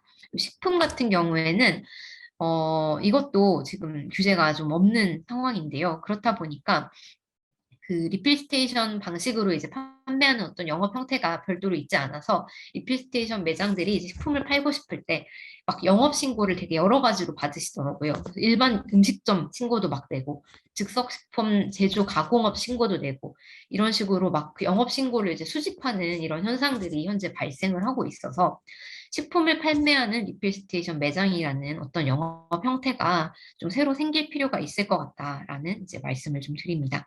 공산품 같은 경우에도 그 지금 이 포장재 없는 공산품을 어떤 식으로 표기를 할 것인가에 대한 것들이 규정이 없어가지고 굉장히 혼란을 겪고 있는데 이런 규정들을 좀 잘 만들 필요가 있다라는 부분으로 이거는 저희가 별도의 좀 연구를 하고 이제 결과를 낸 부분인데 활동가 분들이 많으실 것 같아가지고 이 리필 스테이션 활성화를 위해 이런 것들이 좀 설비가 돼야 될 것 같다로 말씀을 좀 드리면 운동을 하시는데 도움이 되지 않을까 해서 좀 정리를 해봤습니다. 그리고 각각의 이제 그 어떤 이해관계자 당사자별로 좀 역할을 해야 될 부분들이 있는데 지금 너무 기준이 없는 것에 있어서는 중앙정부가 좀 이런 부분들을 잘 세워줘야 되는 것이 있고 또 특히 화장품 같은 경우에 이제 벌크 판매 같은 것이 활성화돼야지 리필 스테이션도 활성화가 되는 것인데 벌크 판매하는 것이 이제 그 대기업의 입장에서는 굳이 할 필요 없고 번거로운 일이기 때문에 이런 것들이 활성화되도록 좀 그 단기적으로라도 어떤 뭐 세제 혜택을 준다던가 그런 제도적 유인책을 좀 마련하는 부분들이 필요할 것 같다라는 것이고요. 그 지방정부 같은 경우에는 뭐 어떤 무슨 인증제 이런 것들을 지금 서울시에서 좀 이야기를 하고 있는 것으로 알고 있는데 그런 것은 좀 굉장히 좀 약간 쓸데없는 그런 활동이고 오히려 공간을 좀 많이 유휴 공간을 좀 제공해줘서 그 리필 스테이션 매장을 하시는 분들이 그 이걸 통해서 수입을 지금 창출하기는 좀 어려운 구조인 것 같더라고요. 그래서 그 임대료나 이런 것들이 굉장히 부담스러워서 하시는데 어떤 샵인샵 형태로 이런 부분들이 좀 변화가 필요할 것 같다 해서 지방 정부에 이런 좀 활성화 사업들을 좀 많이 만들어내면 좋지 않을까라는 생각이 듭니다. 기업 같은 경우에는 그 체코의 이제 미화라는 어떤 그 기업을 좀 벤치마크 해보시면 좋을 것 같은데 여기는 이제 기존 그냥 유통점 예를 들면 뭐 이마트 이런 데서 본인들이 뭐가 없어도 그 벌크 그 이 리필 어떤 포장 없는 제품을 구매할 수 있도록 시스템을 이제 개발을 하고 있습니다. 그래서 디스펜서 같은 것들을 별도로 마련하지 않아도 이 미화에 뭐 가입을 하면은 거기서 이제 다 이렇게 제공을 해준다는 거나 뭐 재고 관리를 할 필요 없게 앱으로 앱 서비스 기반으로 이렇게 리필 활성화를 할 수 있게 하거나 이런 것들을 좀 벤치마크를 해서 이런 기업들이 좀 많이 나오면 좋을 것 같다라는 것과 또 기업들이 그 벌크 판매를 할 때 이 제품에 대한 어떤 정보 제공을 좀 많이 해주는 부분들이 필요할 것 같다라는 것이 좀 필요할 것 같고요. 그리고 소비자의 관점에서는 이 리필 관련한 그 제로 웨이스트 소비를 지향하는 문화뿐만 아니라 이 위생 관련한 부분에서도 지킬 건 지켜야지라는 소비자 문화가 확산되어야 될 것 같다라는 이야기들이 좀 나와가지고 좀 도움이 되실 만한 얘기가 아닐까 해서 좀 공유를 드려봤습니다. 마지막으로 제가 이제 쟁점으로 하나 또 뽑은 것은 이제 이 운동이 좀 필요할 것 같다라는 측면인데요.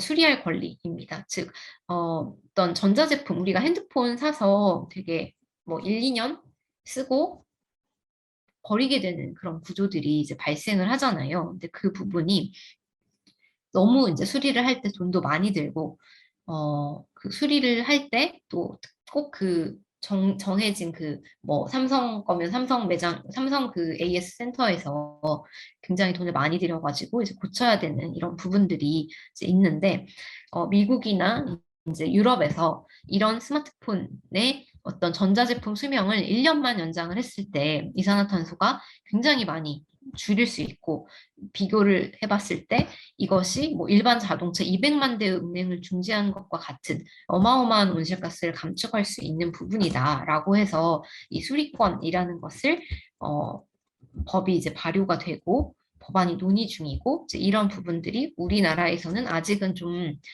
많이 이야기가 안 되고 있는 것 같아서 좀 우리도 좀 이런 부분을 도입해보자라는 이야기를 이제 드리고 싶습니다. 그래서 그 수리할 권리라는 법에는 들어간 내용이 10년간 부품이 단종되지 않도록 그 기업, 애플이나 뭐 삼성이나 이런 기업에서 관리를 해야 될 의무, 그리고 수리 매뉴얼을 제공할 의무. 그래서 꼭 삼성이나 애플 그런 AS 센터에 가지 않더라도 저렴한 가격으로 그 AS 하는 그런 작은 그런 그 뭐라고 하죠? 수리하는 곳들을 활용해서 핸드폰을 계속 수리해서 쓸 수 있도록 지금 현재 그 뭐 우리나라에도 수리하는 곳들이 있긴 있는데 사실상 다 불법입니다. 그래서 이런 부분들이 좀 법으로 제도로서 들어갔을 때 더 활성화가 이제 될 수 있을 것 같다라고 해가지고 유럽연합에서는 이것을 핸드폰뿐만 아니라 노트북이나 뭐 IT 기기로도 이제 확대할 그런 계획들을 이제 가지고 있습니다. 네, 이상입니다.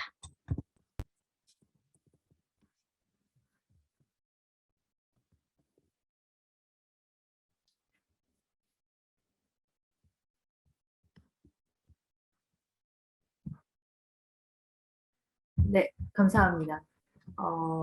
지금 장시간 강의를 열강을 해주신 지연현 변호사님께 일단 박수를 한번 보내드리고, 네, 네, 좀 질문사항 있으실 것 같아요. 지금 뭐 네, 채팅창으로도 박수 보내주신 분도 계시고 한데, 아무튼 네, 질문 있으신 분들 뭐 그 마이크 켜고 말씀해 주셔도 좋고, 어, 네, 채팅창에 남겨주셔도 좋고, 질문이 있으실까요? 바로 질문이 없으시면 제가 먼저 질문 한번 네, 드리고 싶은 게 있는데 그 끝에서 두 번째 슬라이드였던가요? 소비자의 위생과 안전에 대한 인식 확산도 필요하다라고 한 부분이 좀 마지막 부분에 좀 있었는데 네, 그게 그 리필 스테이션 활성화를 위한 제도 개선 제안 부분에서 이제 문제 상황 및 개선 방안 각각의 이제 좀 방안을 정리해 주셨는데, 네. 저는 이제 그 소비자의 위생과 안전에 대한 인식 확산이라는 거가 조금 더 자세히 좀 듣고 싶었어요. 어떤 부분에서의 인식 확산을 말씀하신 걸까? 아, 네. 저희가 그 리필 스테이션 관련한 연구를 하면서 이제 소규모 매장들을, 리필 스테이션 매장들을 이제 많이 만나봤는데, 어, 생각보다 이제 그 고객분들이 이제 내가 여기 가지고 온 것에 이제 담아달라 뭐 이런 요구를 많이 하신다고 하시더라고요. 근데 이제 그게 뭐 약간 물기가 있다거나 이러면은 화장품을 좀 담을 수 없거나 뭐 먼지가 있다거나 이제 이런 부분들에 대해서 생각보다 좀 소통이 잘 안 되는 경우가 많다라는 토로를 좀 해주셨어요. 그래서 그런 부분에서 좀 단순히 단순히는 아니죠. 되게 그 리필 스테이션을 활성화하고 이렇게 그 포장 없는 그런 소비 문화를 하는 것도 중요하지만 그런 이 안전사고가 한번 발생하면 이거는 아예 이 리필 스테이션이라는 것에 대한 전반적인 평판이 확 내려가 버릴 수 있는 것이기 때문에 이런 것도 같이 좀 확산이 돼야 된다라는 이야기를 좀 많이 들었습니다. 감사합니다.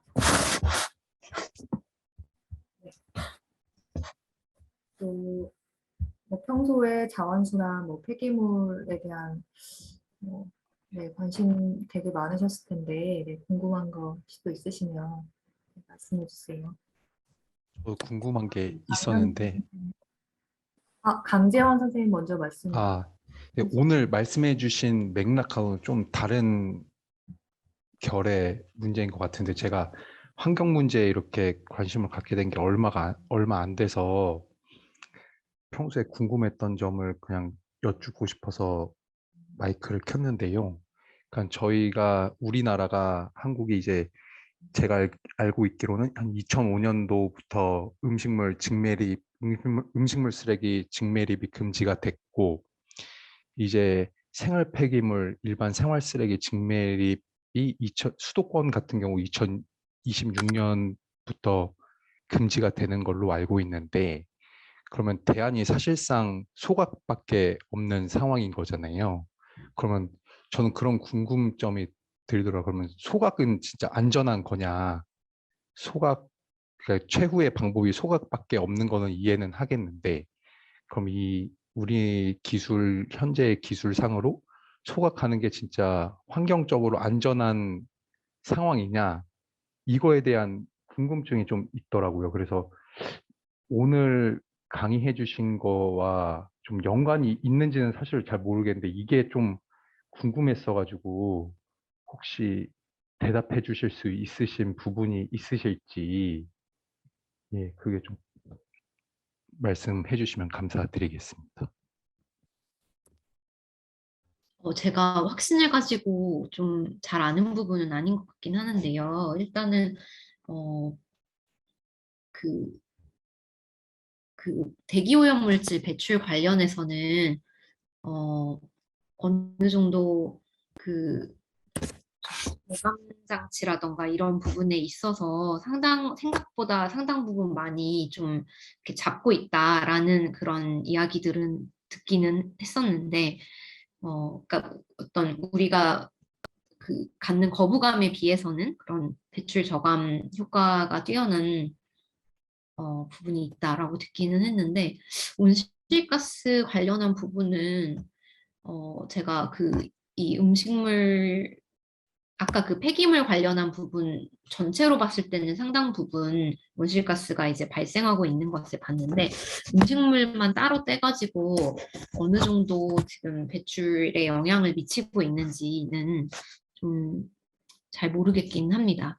그래서 좀 기본적으로 음식물도 마찬가지로 폐기물 자체를 좀 저감하는 좀 고민을 해야 되지 않나라는 생각이 드는데, 예를 들면은 남은 음식물에 대해서 그걸 가지고 자원순환으로 재활용하는 것들을 하는 것이 또 식품위생법상 굉장히 엄격하게 이제 금지되고 있어서 이걸 좀 더 뚫어보자라는 이야기들도 하시더라고요. 예를 들면은 뭐 계란에서 뭐 노른자만 쓰고 흰자는 싹 다 버려서 폐기하는 뭐 이런 것들이 있는데 이제 그런 거를 좀 가져다가 이제 뭐 다른 것으로 뭐 머랭 같은 걸 만든다던가 뭐 이런 거를 좀 뚫어보자라는 이야기들도 있는데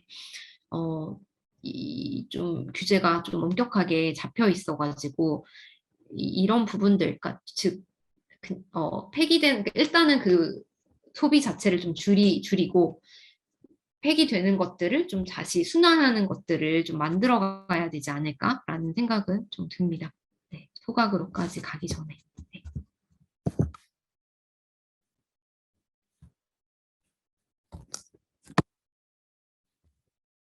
네, 안녕하세요. 강의 잘 들었습니다. 저는 지역에서 생협 운동하고 있는데요. 저희 생협을 이용해도 비닐과 플라스틱이 너무너무 많이 나와요. 그래서 참 그거를 버릴 때마다 너무나 이 죄책감이나 죄의식이 많아가지고 너무 괴로운데 그렇다고 또 안 쓸 수도 없으니까 그게 참 문제이긴 한데요. 그러면서 이제 저희도 자원순환 운동 그런 것들을 지금 함께 하고 있는데요. 근데 또 이제 유기농 하는 농부들은 굉장히 또 기업이 아니니까 이런 것들을 구조를 바꿔내는데 굉장히 더뎌요. 예. 그 여력들이 없으니까. 그래서 그런 것들이 좀 어떻게 법적으로 좀 도움이 될 방법이 없을까. 그런 거 하나고 이제 요즘은 투명 플라스틱을 별도 수거하잖아요. 그런데 투명 트레이는 그게 같이 수거가 안 되거든요. 아마 그게 재질의 문제가 있어서 그러는 것 같은데 그런 것들을 재질을 통일하면 되지 않나. 근데 그게 구조적으로 다른 건지 저는 좀 그게 궁금해서 좀 여쭤보고 싶고요. 음. 그리고 이제 또 하나는 스티로폼 같은 경우에 뭐 생협은 뭐 스티로폼은 아예 사용하지 않지만 이제 아파트 같은 데 분리수거 하다 보면은 이게 문이 있는, 저희도 이제 홍수열 소장님 모셔가지고 강의 들어보면 무늬가 있거나 색깔이 있거나 이런 스티로폼은 이게 배출이 안 되고 그냥 일반 쓰레기로 돼야 된다고 그러더라고요. 그래서 그 스티로폼을 색깔을 집어넣을 수 없게 그렇게 규제하는 방법이나 뭐 지자체나 뭐 어디 제한하는 방법은 없을까 좀 궁금해서 좀 여쭤보고 싶습니다. 네. 음, 어려운 질문을 주신 것 같은데, 일단은 생협에서 자체에서 비닐 같은 것들을 좀 사용하는 것을 제한하는 방법이 없는지라는 말씀이실까요? 아, 그거보다도 지원 체계 있잖아요. 그러니까는 그 소농이나 아, 그런 분들을 지원하는 그런 분들은 대기업은 이게 어떤 소비자들의 요구가 있으면 금방금방 전환하잖아요. 마켓컬리 같은 경우에 막 쓰레기 많이 나오고 처음에 뭐 스티로폼 박스 이랬었는데 소비자들이 뭐 너무 쓰레기 많다 그러니까 금방 전환한단 말이에요. 근데 이 유기농업을 하는 생산자들은 그런 비용이 없어요. 그리고 일단 찍어낸 것들은 다 소화를 해야 되고 그런데 그 이후에도 그런 뭐 전환할 수 있는 방법들이 없어서 그런 것들을 지자체나 이런 것들을 요구하려고 그러면 어떤 방법이 있는지 제도적으로 요구할 수 있는. 어,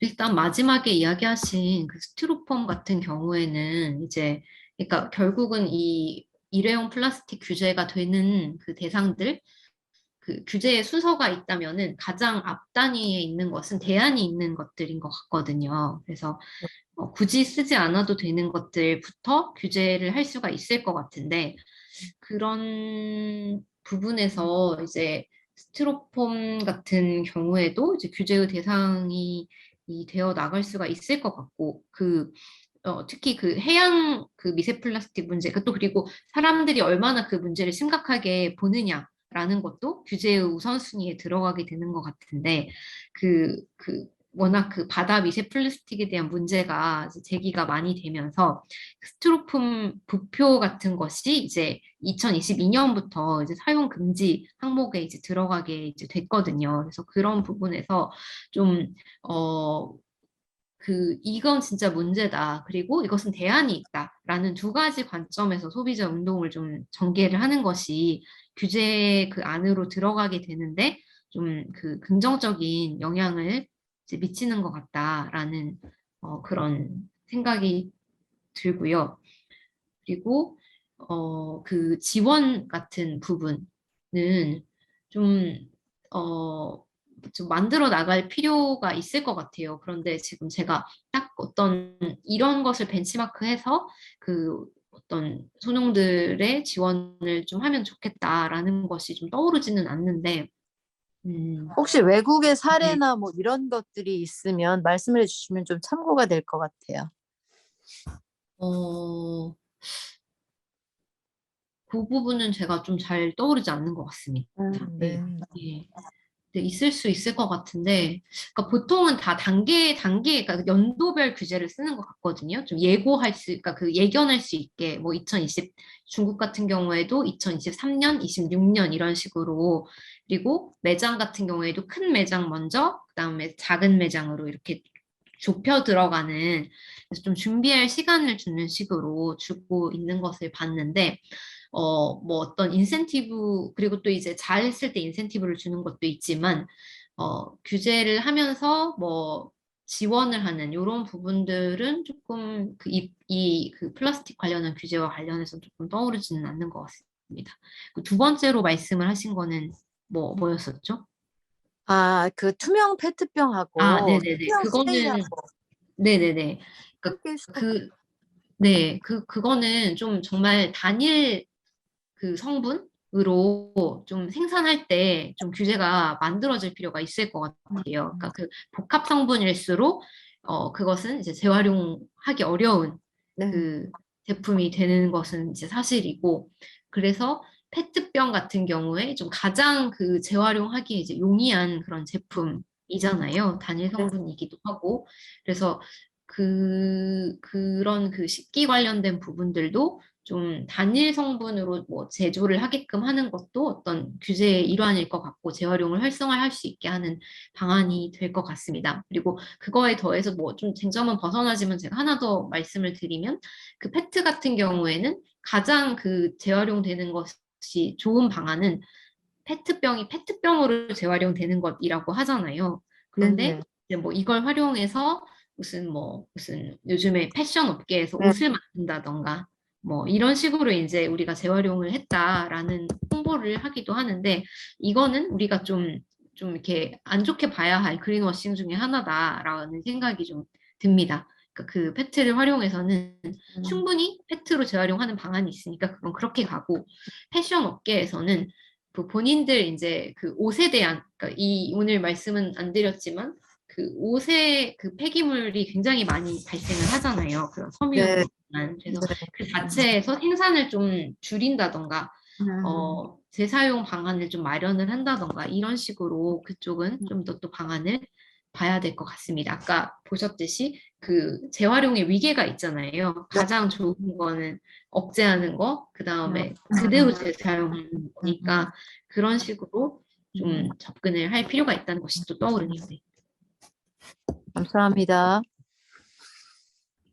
네, 저 그 장현래 선생님께 제가 뭐 한 가지 좀 궁금한 게 생겼는데 혹시 그 생협 운동 하고 계시면 저는 아까 왜 그러니까 마켓컬리 예 들어주셨는데 그러니까 그런 대기업에서는 자체적으로 어떤 이제 패키지에 대해서 뭐 친환경적인 걸 바꾸는 걸 노력한다라고 하셨는데 혹시 생협 쪽에서는 생협도 이렇게 꽤 큰 규모로 지금 네, 여러 이렇게 단위가 있는 걸로 아는데 생협 자체에서 혹시 그런 노력을 하거나 소농분들 이제 생산자분들을 지원하는 그런 정책이나 이런 거는 생각하고 있지 않으신지 그게 좀 궁금해졌어요. 음, 생협은 원래 처음 태생부터 유기농 생산자들, 예, 땅을 살리고 뭐 물을 살리고 그런 생산자들을 안정적으로 지원하고, 그다음에 그 생산물들을 그 소비자들이 소비함으로써 소비자들의 건강을 지키고 이제 원래 태생적으로, 예, 그런 환경과 건강과 이런 것들을 그 돌보는 그런 운동이에요. 그런데 이제 가공식품이 점점 많아지면서 이제 생협에서도 이런 그 생활 쓰레기들, 예, 이런 것들에 대한 고민이 깊어졌죠. 그래가지고 지금 저희는 이제 두레생협 연합회, 에 이제 저는 이제 지역에 있는 팔당생협이라고 거기서 활동하고 있고 지금 이사장 활동하고 있는데요. 그런데 어 그 둘이에서도 계속 지금 뭐 스티커가 잘 안 떨어지던 걸 갖다가 비닐에 그런 것들을 잘 떨어지게 하고 그런 것들도 하고 있고, 그런데 자본들은 돈이 많잖아요. 그러니까 소비자들의 요구가 있으면 그런 것들을 금방금방 전환해. 체제의 전환이 빠른데 저희 생산자들은 그 인제 아무래도 다들 소농들이고 소규모 가공들을 하는 분들이라서 그렇게 전환이, 생산 방식은 굉장히 유기적으로 하는 방식이지만 포장재나 이런 것들에 대해서는 좀 전환하는 게 좀 늦거든요. 물론 이제 그래서 저희 소비자들도 같이 고민하고 이제 불필요한 포장이나 뭐 안에 이중 포장이 돼 있다거나 과대 포장이나 이런 것들은 굉장히 생협은 많이 걷어낸 상태죠. 근데 그럼에도 불구하고 이제 쓸 수밖에 없는 생활 쓰레기들이 나오는 그런 부분에 대해서 이제 조금 더 국가적인 지원이나 이런 것들이 있으면, 예, 훨씬 생산자들한테 도움이 되겠다. 그런 차원에서 이제 제도적 지원이나 이런 사례가, 외국 사례가 있는지를 좀 한번 여쭤본 거고요. 뭐 너무 열심히들 하고 있죠. 그리고 이제 저희 같은 경우는 배송할 때도 마이박스라고 해 가지고 그 조합원들이 밖에다가 이렇게 그 물건 받을 거를 이렇게 그 아이스박스를 내놓으면 거기다가 저희가 집어넣고 이제 다시 그 회수하고, 그래서 예, 뭐 스티로폼이나 박스나 이런 것들도 아예 나오지 않도록 그렇게 하고 있고요. 예. 그런데 이제 그래도 아무래도 한계나 이런 것들은 있죠. 예. 아직도 생협도 고민이 좀 많이 깊어요. 네. 네, 감사합니다. 네, 말씀 주신 부분도 제가 한번 뭐 벤치마크 할 게 있는지 좀 찾아보고 찾게 네. 되면은 또 전달을 좀 드리도록 하겠습니다. 네, 고맙습니다. 조윤석 선생님 되게 오랜만에 뵙는데요. 잘 지내시나요?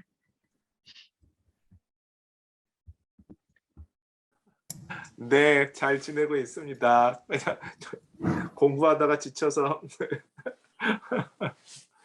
어, 요즘에 어떤 운동 하고 계세요?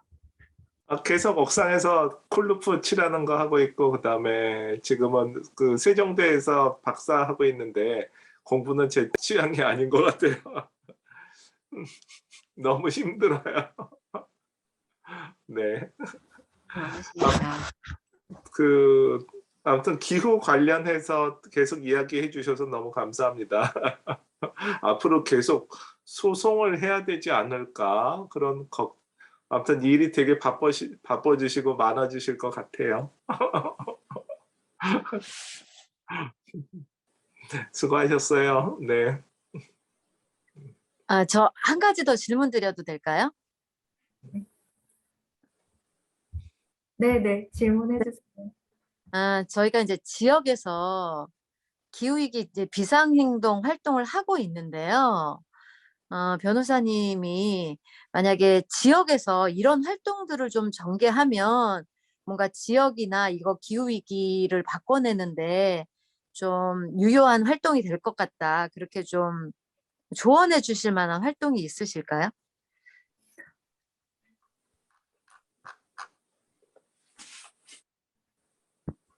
저희 이사장님께서 너무 어려운 질문을 계속 주시고 계시는데요. 저도 한번 생각을 해볼 테니까 오히려 지금 오늘 활동가 분들 많이 또 오신 것 같아서 혹시 좀 공유를 좀 해주실 수 있으실까요? 오히려 저보다도 훨씬 더 전문가 분들이 많이 계실 것 같은데요. 지역 운동에 관련해서. 잠깐 제가 그냥 간단하게 말씀드리면 지금 탄소 중립법 통과돼서 지역마다 탄소 중립 지원 센터를 설립해야 되지 않나요? 내년 언제부터죠? 네, 아무튼 내년부터 시작하는 거죠. 네. 네, 내년 3월부터 이제 이 법이 시행이 됩니다. 네, 그러면 지금 보니까 학교하고 그다음에 비영리 법인도 가능한 걸로 알고 있는데 대부분 대학교 같은 데서 전공 학과가 있으면 하겠지만 만약에 그런 게 없는 지역이라고 하면 생협 조직이라든지 비영리 단체 같은 것도 가능할 것 같거든요. 그래서 제가 보니까 이 온실가스를 줄인다는 건 어떻게든 정부의 일이기 때문에 민간에서 하기보다 정부의 일이기 때문에 아무튼 지역에서 탄소 중립 센터를 설립하시든가 아무튼 등록을 하셔서 적극적으로 지자체를 움직이는 게 좋을 것 같고요. 그 다음에 이제 말 안 들으면 전부 소송으로 혼을 내줘야죠. 그게 낫지 않을까요? 네. 저도 하나 좀 말씀을 드리면, 제가 이제 올해 상반기에 좀 시간을 많이 할애해서 했던 일이 국가인권위원회에 이제 어떤 연구 과제였는데, 기후변화로 인한 이제 인권 침해에 관련한 연구였습니다. 근데, 그걸 이제 하면서 제가 생각한 부분은 기후 위기에 대응하는 것에는 이제 두 가지 기둥이 있잖아요. 하나는 감축이고 다른 하나는 이제 적응인데 적응이라는 것은 이제 이미 지금 기후 위기로 인해서 오고 있는 어떤 변화로 인해서 가장 취약한 계층부터 영향을 이제 받는 그런 부분을 대응하고 덜 영향을 받게 하는 일인데 우리는 뭐 물론 감축도 잘 못하고 있지만 적응 쪽이 굉장히 너무 취약하고 대비가 안 되어 있는 것 같다는 생각이 듭니다. 그래서 다행인지 불행인지 우리가 아직 지금 어떤 재난을 세게 맞지를 않아가지고 좀 그런 영향도 이제 있는 것 같은데, 일본 같은 경우에는 어떤 기후 기금, 그러니까 어떤 용어는 제가 정확히 생각이 안 나는데, 어떤 기금을 조성해가지고 지자체에 이제 그 돈을 다 이제 뿌려서 한 일이 무엇이냐면, 지자체별로 재난이 이제 났을 때, 뭐 사람들이 이제 모여드는 어떤 그런 재난 대응 그런 뭐 학교라던가 뭐 무슨 마을 회관이라던가 이제 이런 것들에 태양광을 다 깔았습니다. 그래서 재난이 난다는 거는 이제 가장 우리가 영향을 많이 받는 부분들이 전기가 끊기는 걸 텐데요. 뭐 태풍이든 어떤 형태의 재난이든 그 결과 베이스로 접근을 해야 할 텐데, 그것에 있어서 적어도 좀 어느 정도 대응을 할 수 있는 마을에 어떤 시스템을 구축하는 것, 그런 것들에 대한 고민이 좀 필요할 것 같다라는 생각이 들고, 또 한 가지는 우리가 어떤 재난에 대응하는 시스템이 우리나라의 지금 방제 구조가 굉장히 수직적으로 국가에서 좀 계획을 세우고 그걸 이제 아래에서 그 지침을 받아서 하는 어떤 매뉴얼 베이스로 이제 되어 있습니다. 그런데 이 매뉴얼이 이제 지금 안 먹히는 상황이 이제 되는 거죠. 예를 들면 복합재난으로 작년에 뭐 우리 구례에서 이제 수해가 났을 때 수해만 난 게 아니라 코로나도 같이 있었던 거죠. 그래서 자원봉사자들이 들어왔다가 한 2주 만에 이제 다 철수했습니다. 그 코로나 전파, 뭐, 감염자가 발생해가지고. 그러니까 도움을 줄 사람들이 이제 없고 그 지자체 자체에서 이제 해결을 해야 되는 거예요. 그러니까 더욱더 그 지자체 자체의 역량이 매우 중요해지고 그랬을 때, 재난을 기존에 이제 대응하는 것이 뭐 어떤 무슨 뭐 소방방재회라던가 무슨 막 재해구호협회라던가 그들만의 일이 아니라 지자체 자체에서 뭐 장애 관련한 일을 하시는 분들, 어린이 관련한 일을 하시는 분들, 이런 분들이 각자 좀 어떤 기후 관련한 대비가 되어 있고 재난이 일어났을 때 각자의 역할들을 할 수 있게끔 시스템이 좀 정비되는 것이 매우 필요한데, 그것은 어떤 위에서 내려서 할 일이 아니라 지자체에서 힘을 가지고 가져가야 할 일이다라는 생각이 들어가지고, 그런 부분을 좀 해보시고 좀 의식을 강화하는 것을 해보면 어떨까라는 생각이 좀 듭니다.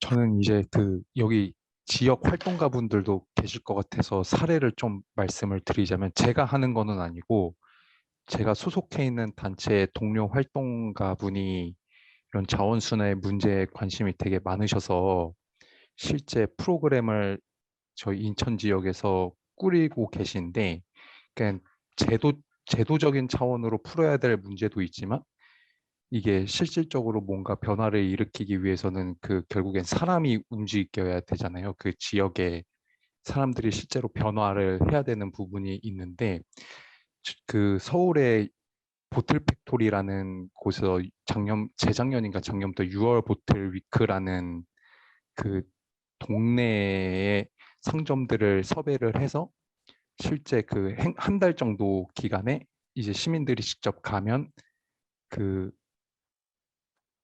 일회용품이 아니라 다회용기에서 음식을 받아온다든지, 그런 한 달에 걸친 그런 행사 같은 거를 하는데, 인천에도 저희 활동가가 보틀 팩토리라는 곳에 컨택을 해서 인천에 배달이라는 문화 마을을 컨택을 해서 그렇게 행사를 하고 올해 처음 확장을 해서 진행을 했고, 또 하나는 인천 지역에 제로웨이트 샵 하시는 사장님들이 연합을 해서 인천 지역의 한 전통시장과 컨택을 해서 이제 거기서 시민분들이 일회용 봉지가 아니라 이제 직접 가서 다회용기로 물건을 사서 직접 경험할 수 있게끔 하는 것들을 지역 사회에서 활동을 하고 계시더라고요. 저는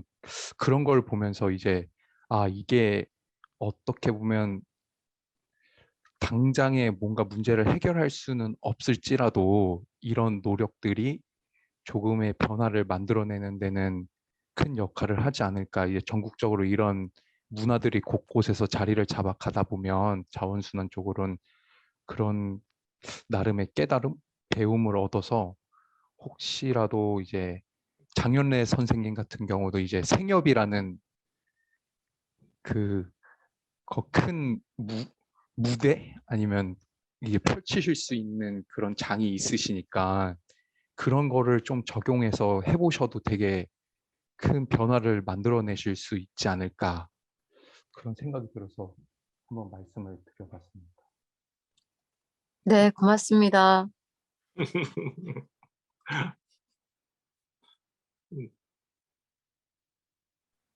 네. 그 강재원 선생님 인천 녹색연합에서 활동하고 계시죠? 아, 네. 저는 네. 사실 환경에 그렇게 큰 관심은 없었는데 이게 거의 1년 정도 활동을 하다 보니까 와닿는 게 많아지더라고요. 근래에 들어서. 그래서 이번 연례 강의도 배움의 차원에서 듣고 있는데 네, 그렇습니다. 많이 배우고 있습니다. 감사합니다. 감사합니다. 제 뭐 막간을 이용해서 잠깐 느닷없이 말씀드리면 저희 5강을 모두 수강하시면 저희가 소정의 선물을 드립니다. 네, 지금 1강, 2강 다 참석하신 분들께서는 네, 앞으로 남은 3강도 모두 참석해 주시면 감사하겠습니다. 네, 동기부여가 많이 되네요. 네. 아, 네. 또 뭐 궁금하신 점이나 뭐 마지막으로 혹시 변호사님 더 해주시고 싶은 말씀 있으시거나 하면 네. 아, 네, 유정님. 네. 네, 저는 다른 게 아니라 저도 자원순환이랑 폐기물 관련해서 조금 관심이 있어서 이제 마음 맞는 분들끼리 커뮤니티 뭐 소모임으로 해서 이제 활동을 단기적으로도 하고 있는데요. 최근에 이제 어, 제가 뭐 거기 관련돼 있는 분들이 아니어서 뭐 폐기물 처리장이나 소각장이나 이런 데는 사실 쉽게 들어갈 수가 없는데 어, 우연히 기회가 돼서 김포시에 있는 한 쓰레기 선별장을 다녔어요.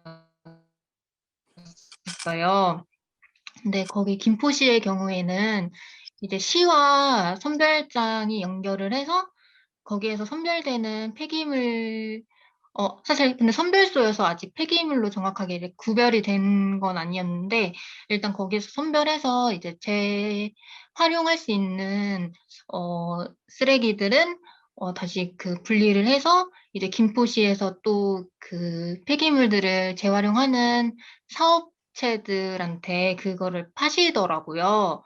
그래서 뭔가 그런 시에서 그렇게 선순환을 할 수 있는 구조를 시범 사업으로 제가 또 하신다고 들었는데, 뭔가 선별장이나 뭐 폐기물 처리장 같은 경우에는 또 지역마다 또 지역 내에 있는 각 처리장들마다 굉장히 품목도 다르고, 그렇다고 들어서, 그것도 지역에서 조금 하는 게 중요하지 않을까 생각이 많이 들었고, 물론 시민들의 의식 개선도 굉장히 필요하지만 그만큼 중요한 게 이제 시민들만 할 수 있는 건 아니잖아요. 그러니까 기업이 움직이는 것도 굉장히 크게 변하려면 조금 더 빠르게 변하려면 기업이 움직이거나 아니면 그런 조금 더 단체나 조직들이 움직이는 게 중요하다는 생각이 많이 들어서 시에서도 그렇게 시와 이제 처리장과 선별장과 이제 사업체들이 그렇게 마음을 맞춰서 할 수도 있다는 거를 저도 이번에 시범 사업 하신다는 걸 들어가지고 그런 경우도 있다는 거를 공유를 하고 싶어서 말씀을 드립니다. 감사합니다. 네, 감사합니다.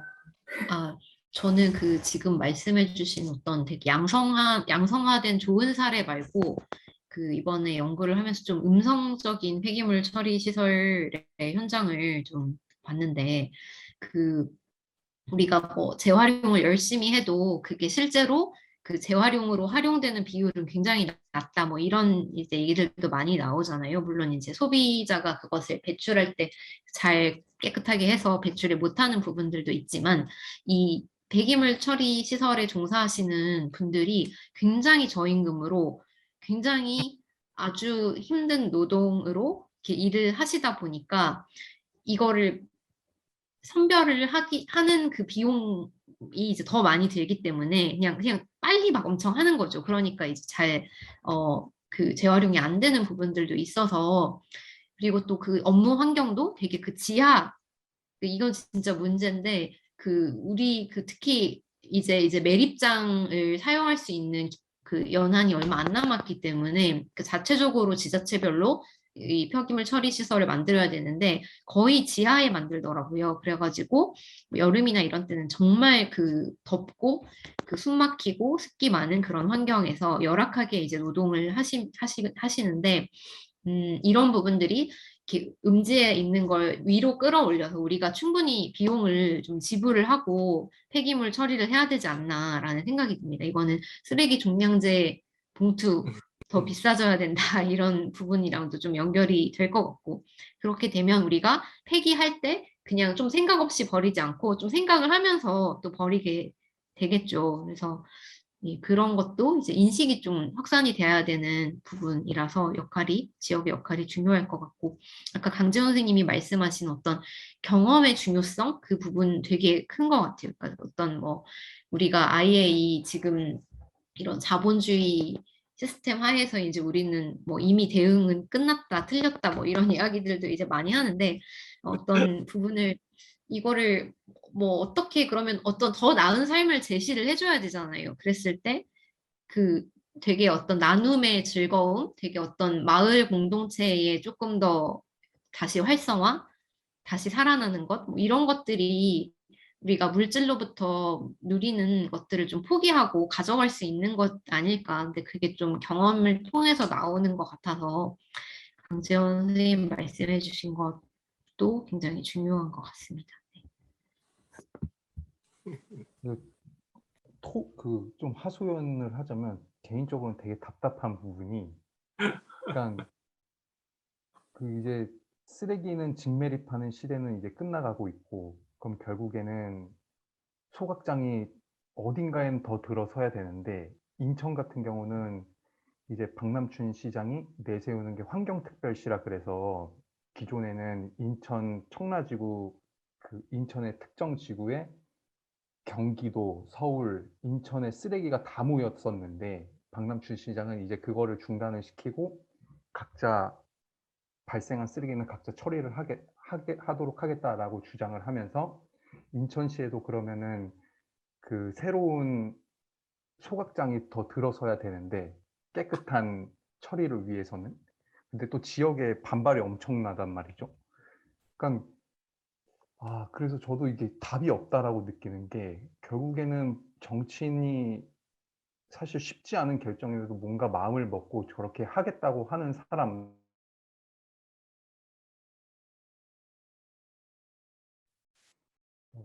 죄송합니다. 이게 나가졌죠, 제가.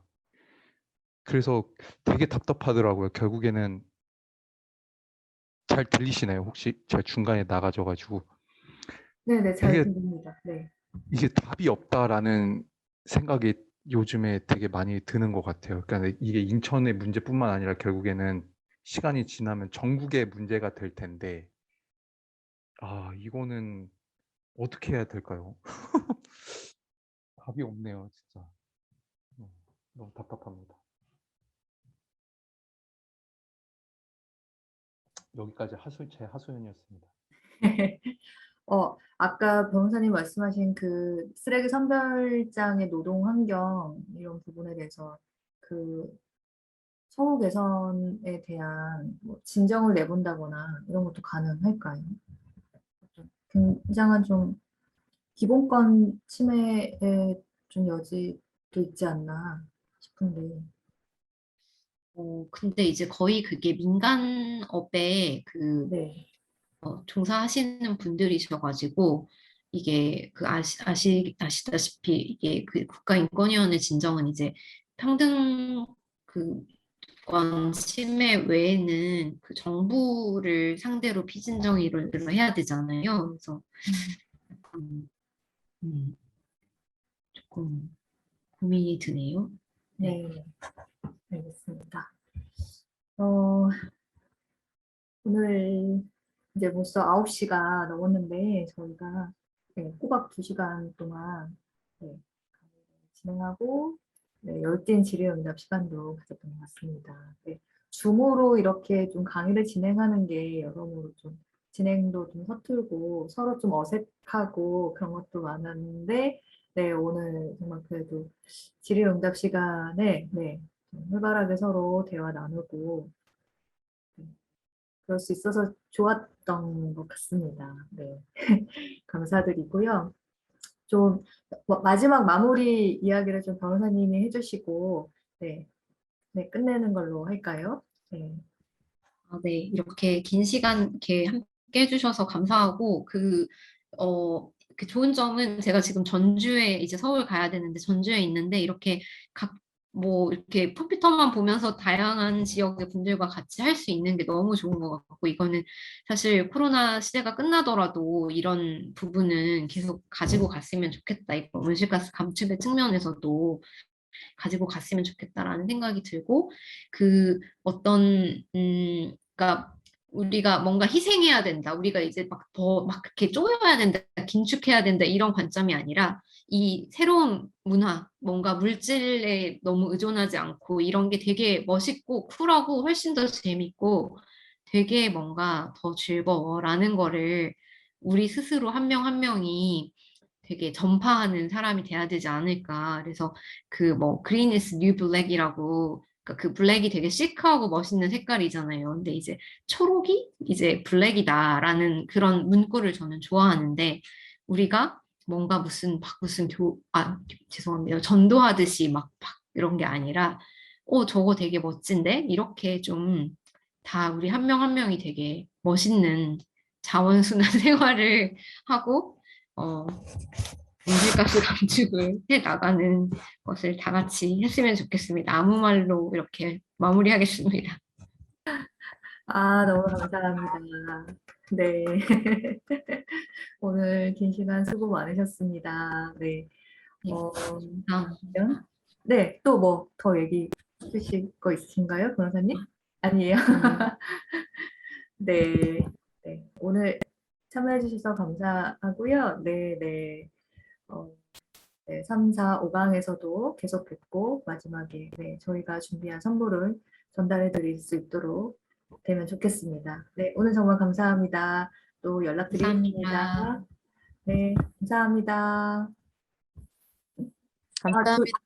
네, 조윤서 선생님 막 뭐 더 하시고 싶은 말씀 있으셨던 거 아니세요, 혹시? 네, 아니신가요? 네, 다음 주에도 또 뵙겠습니다.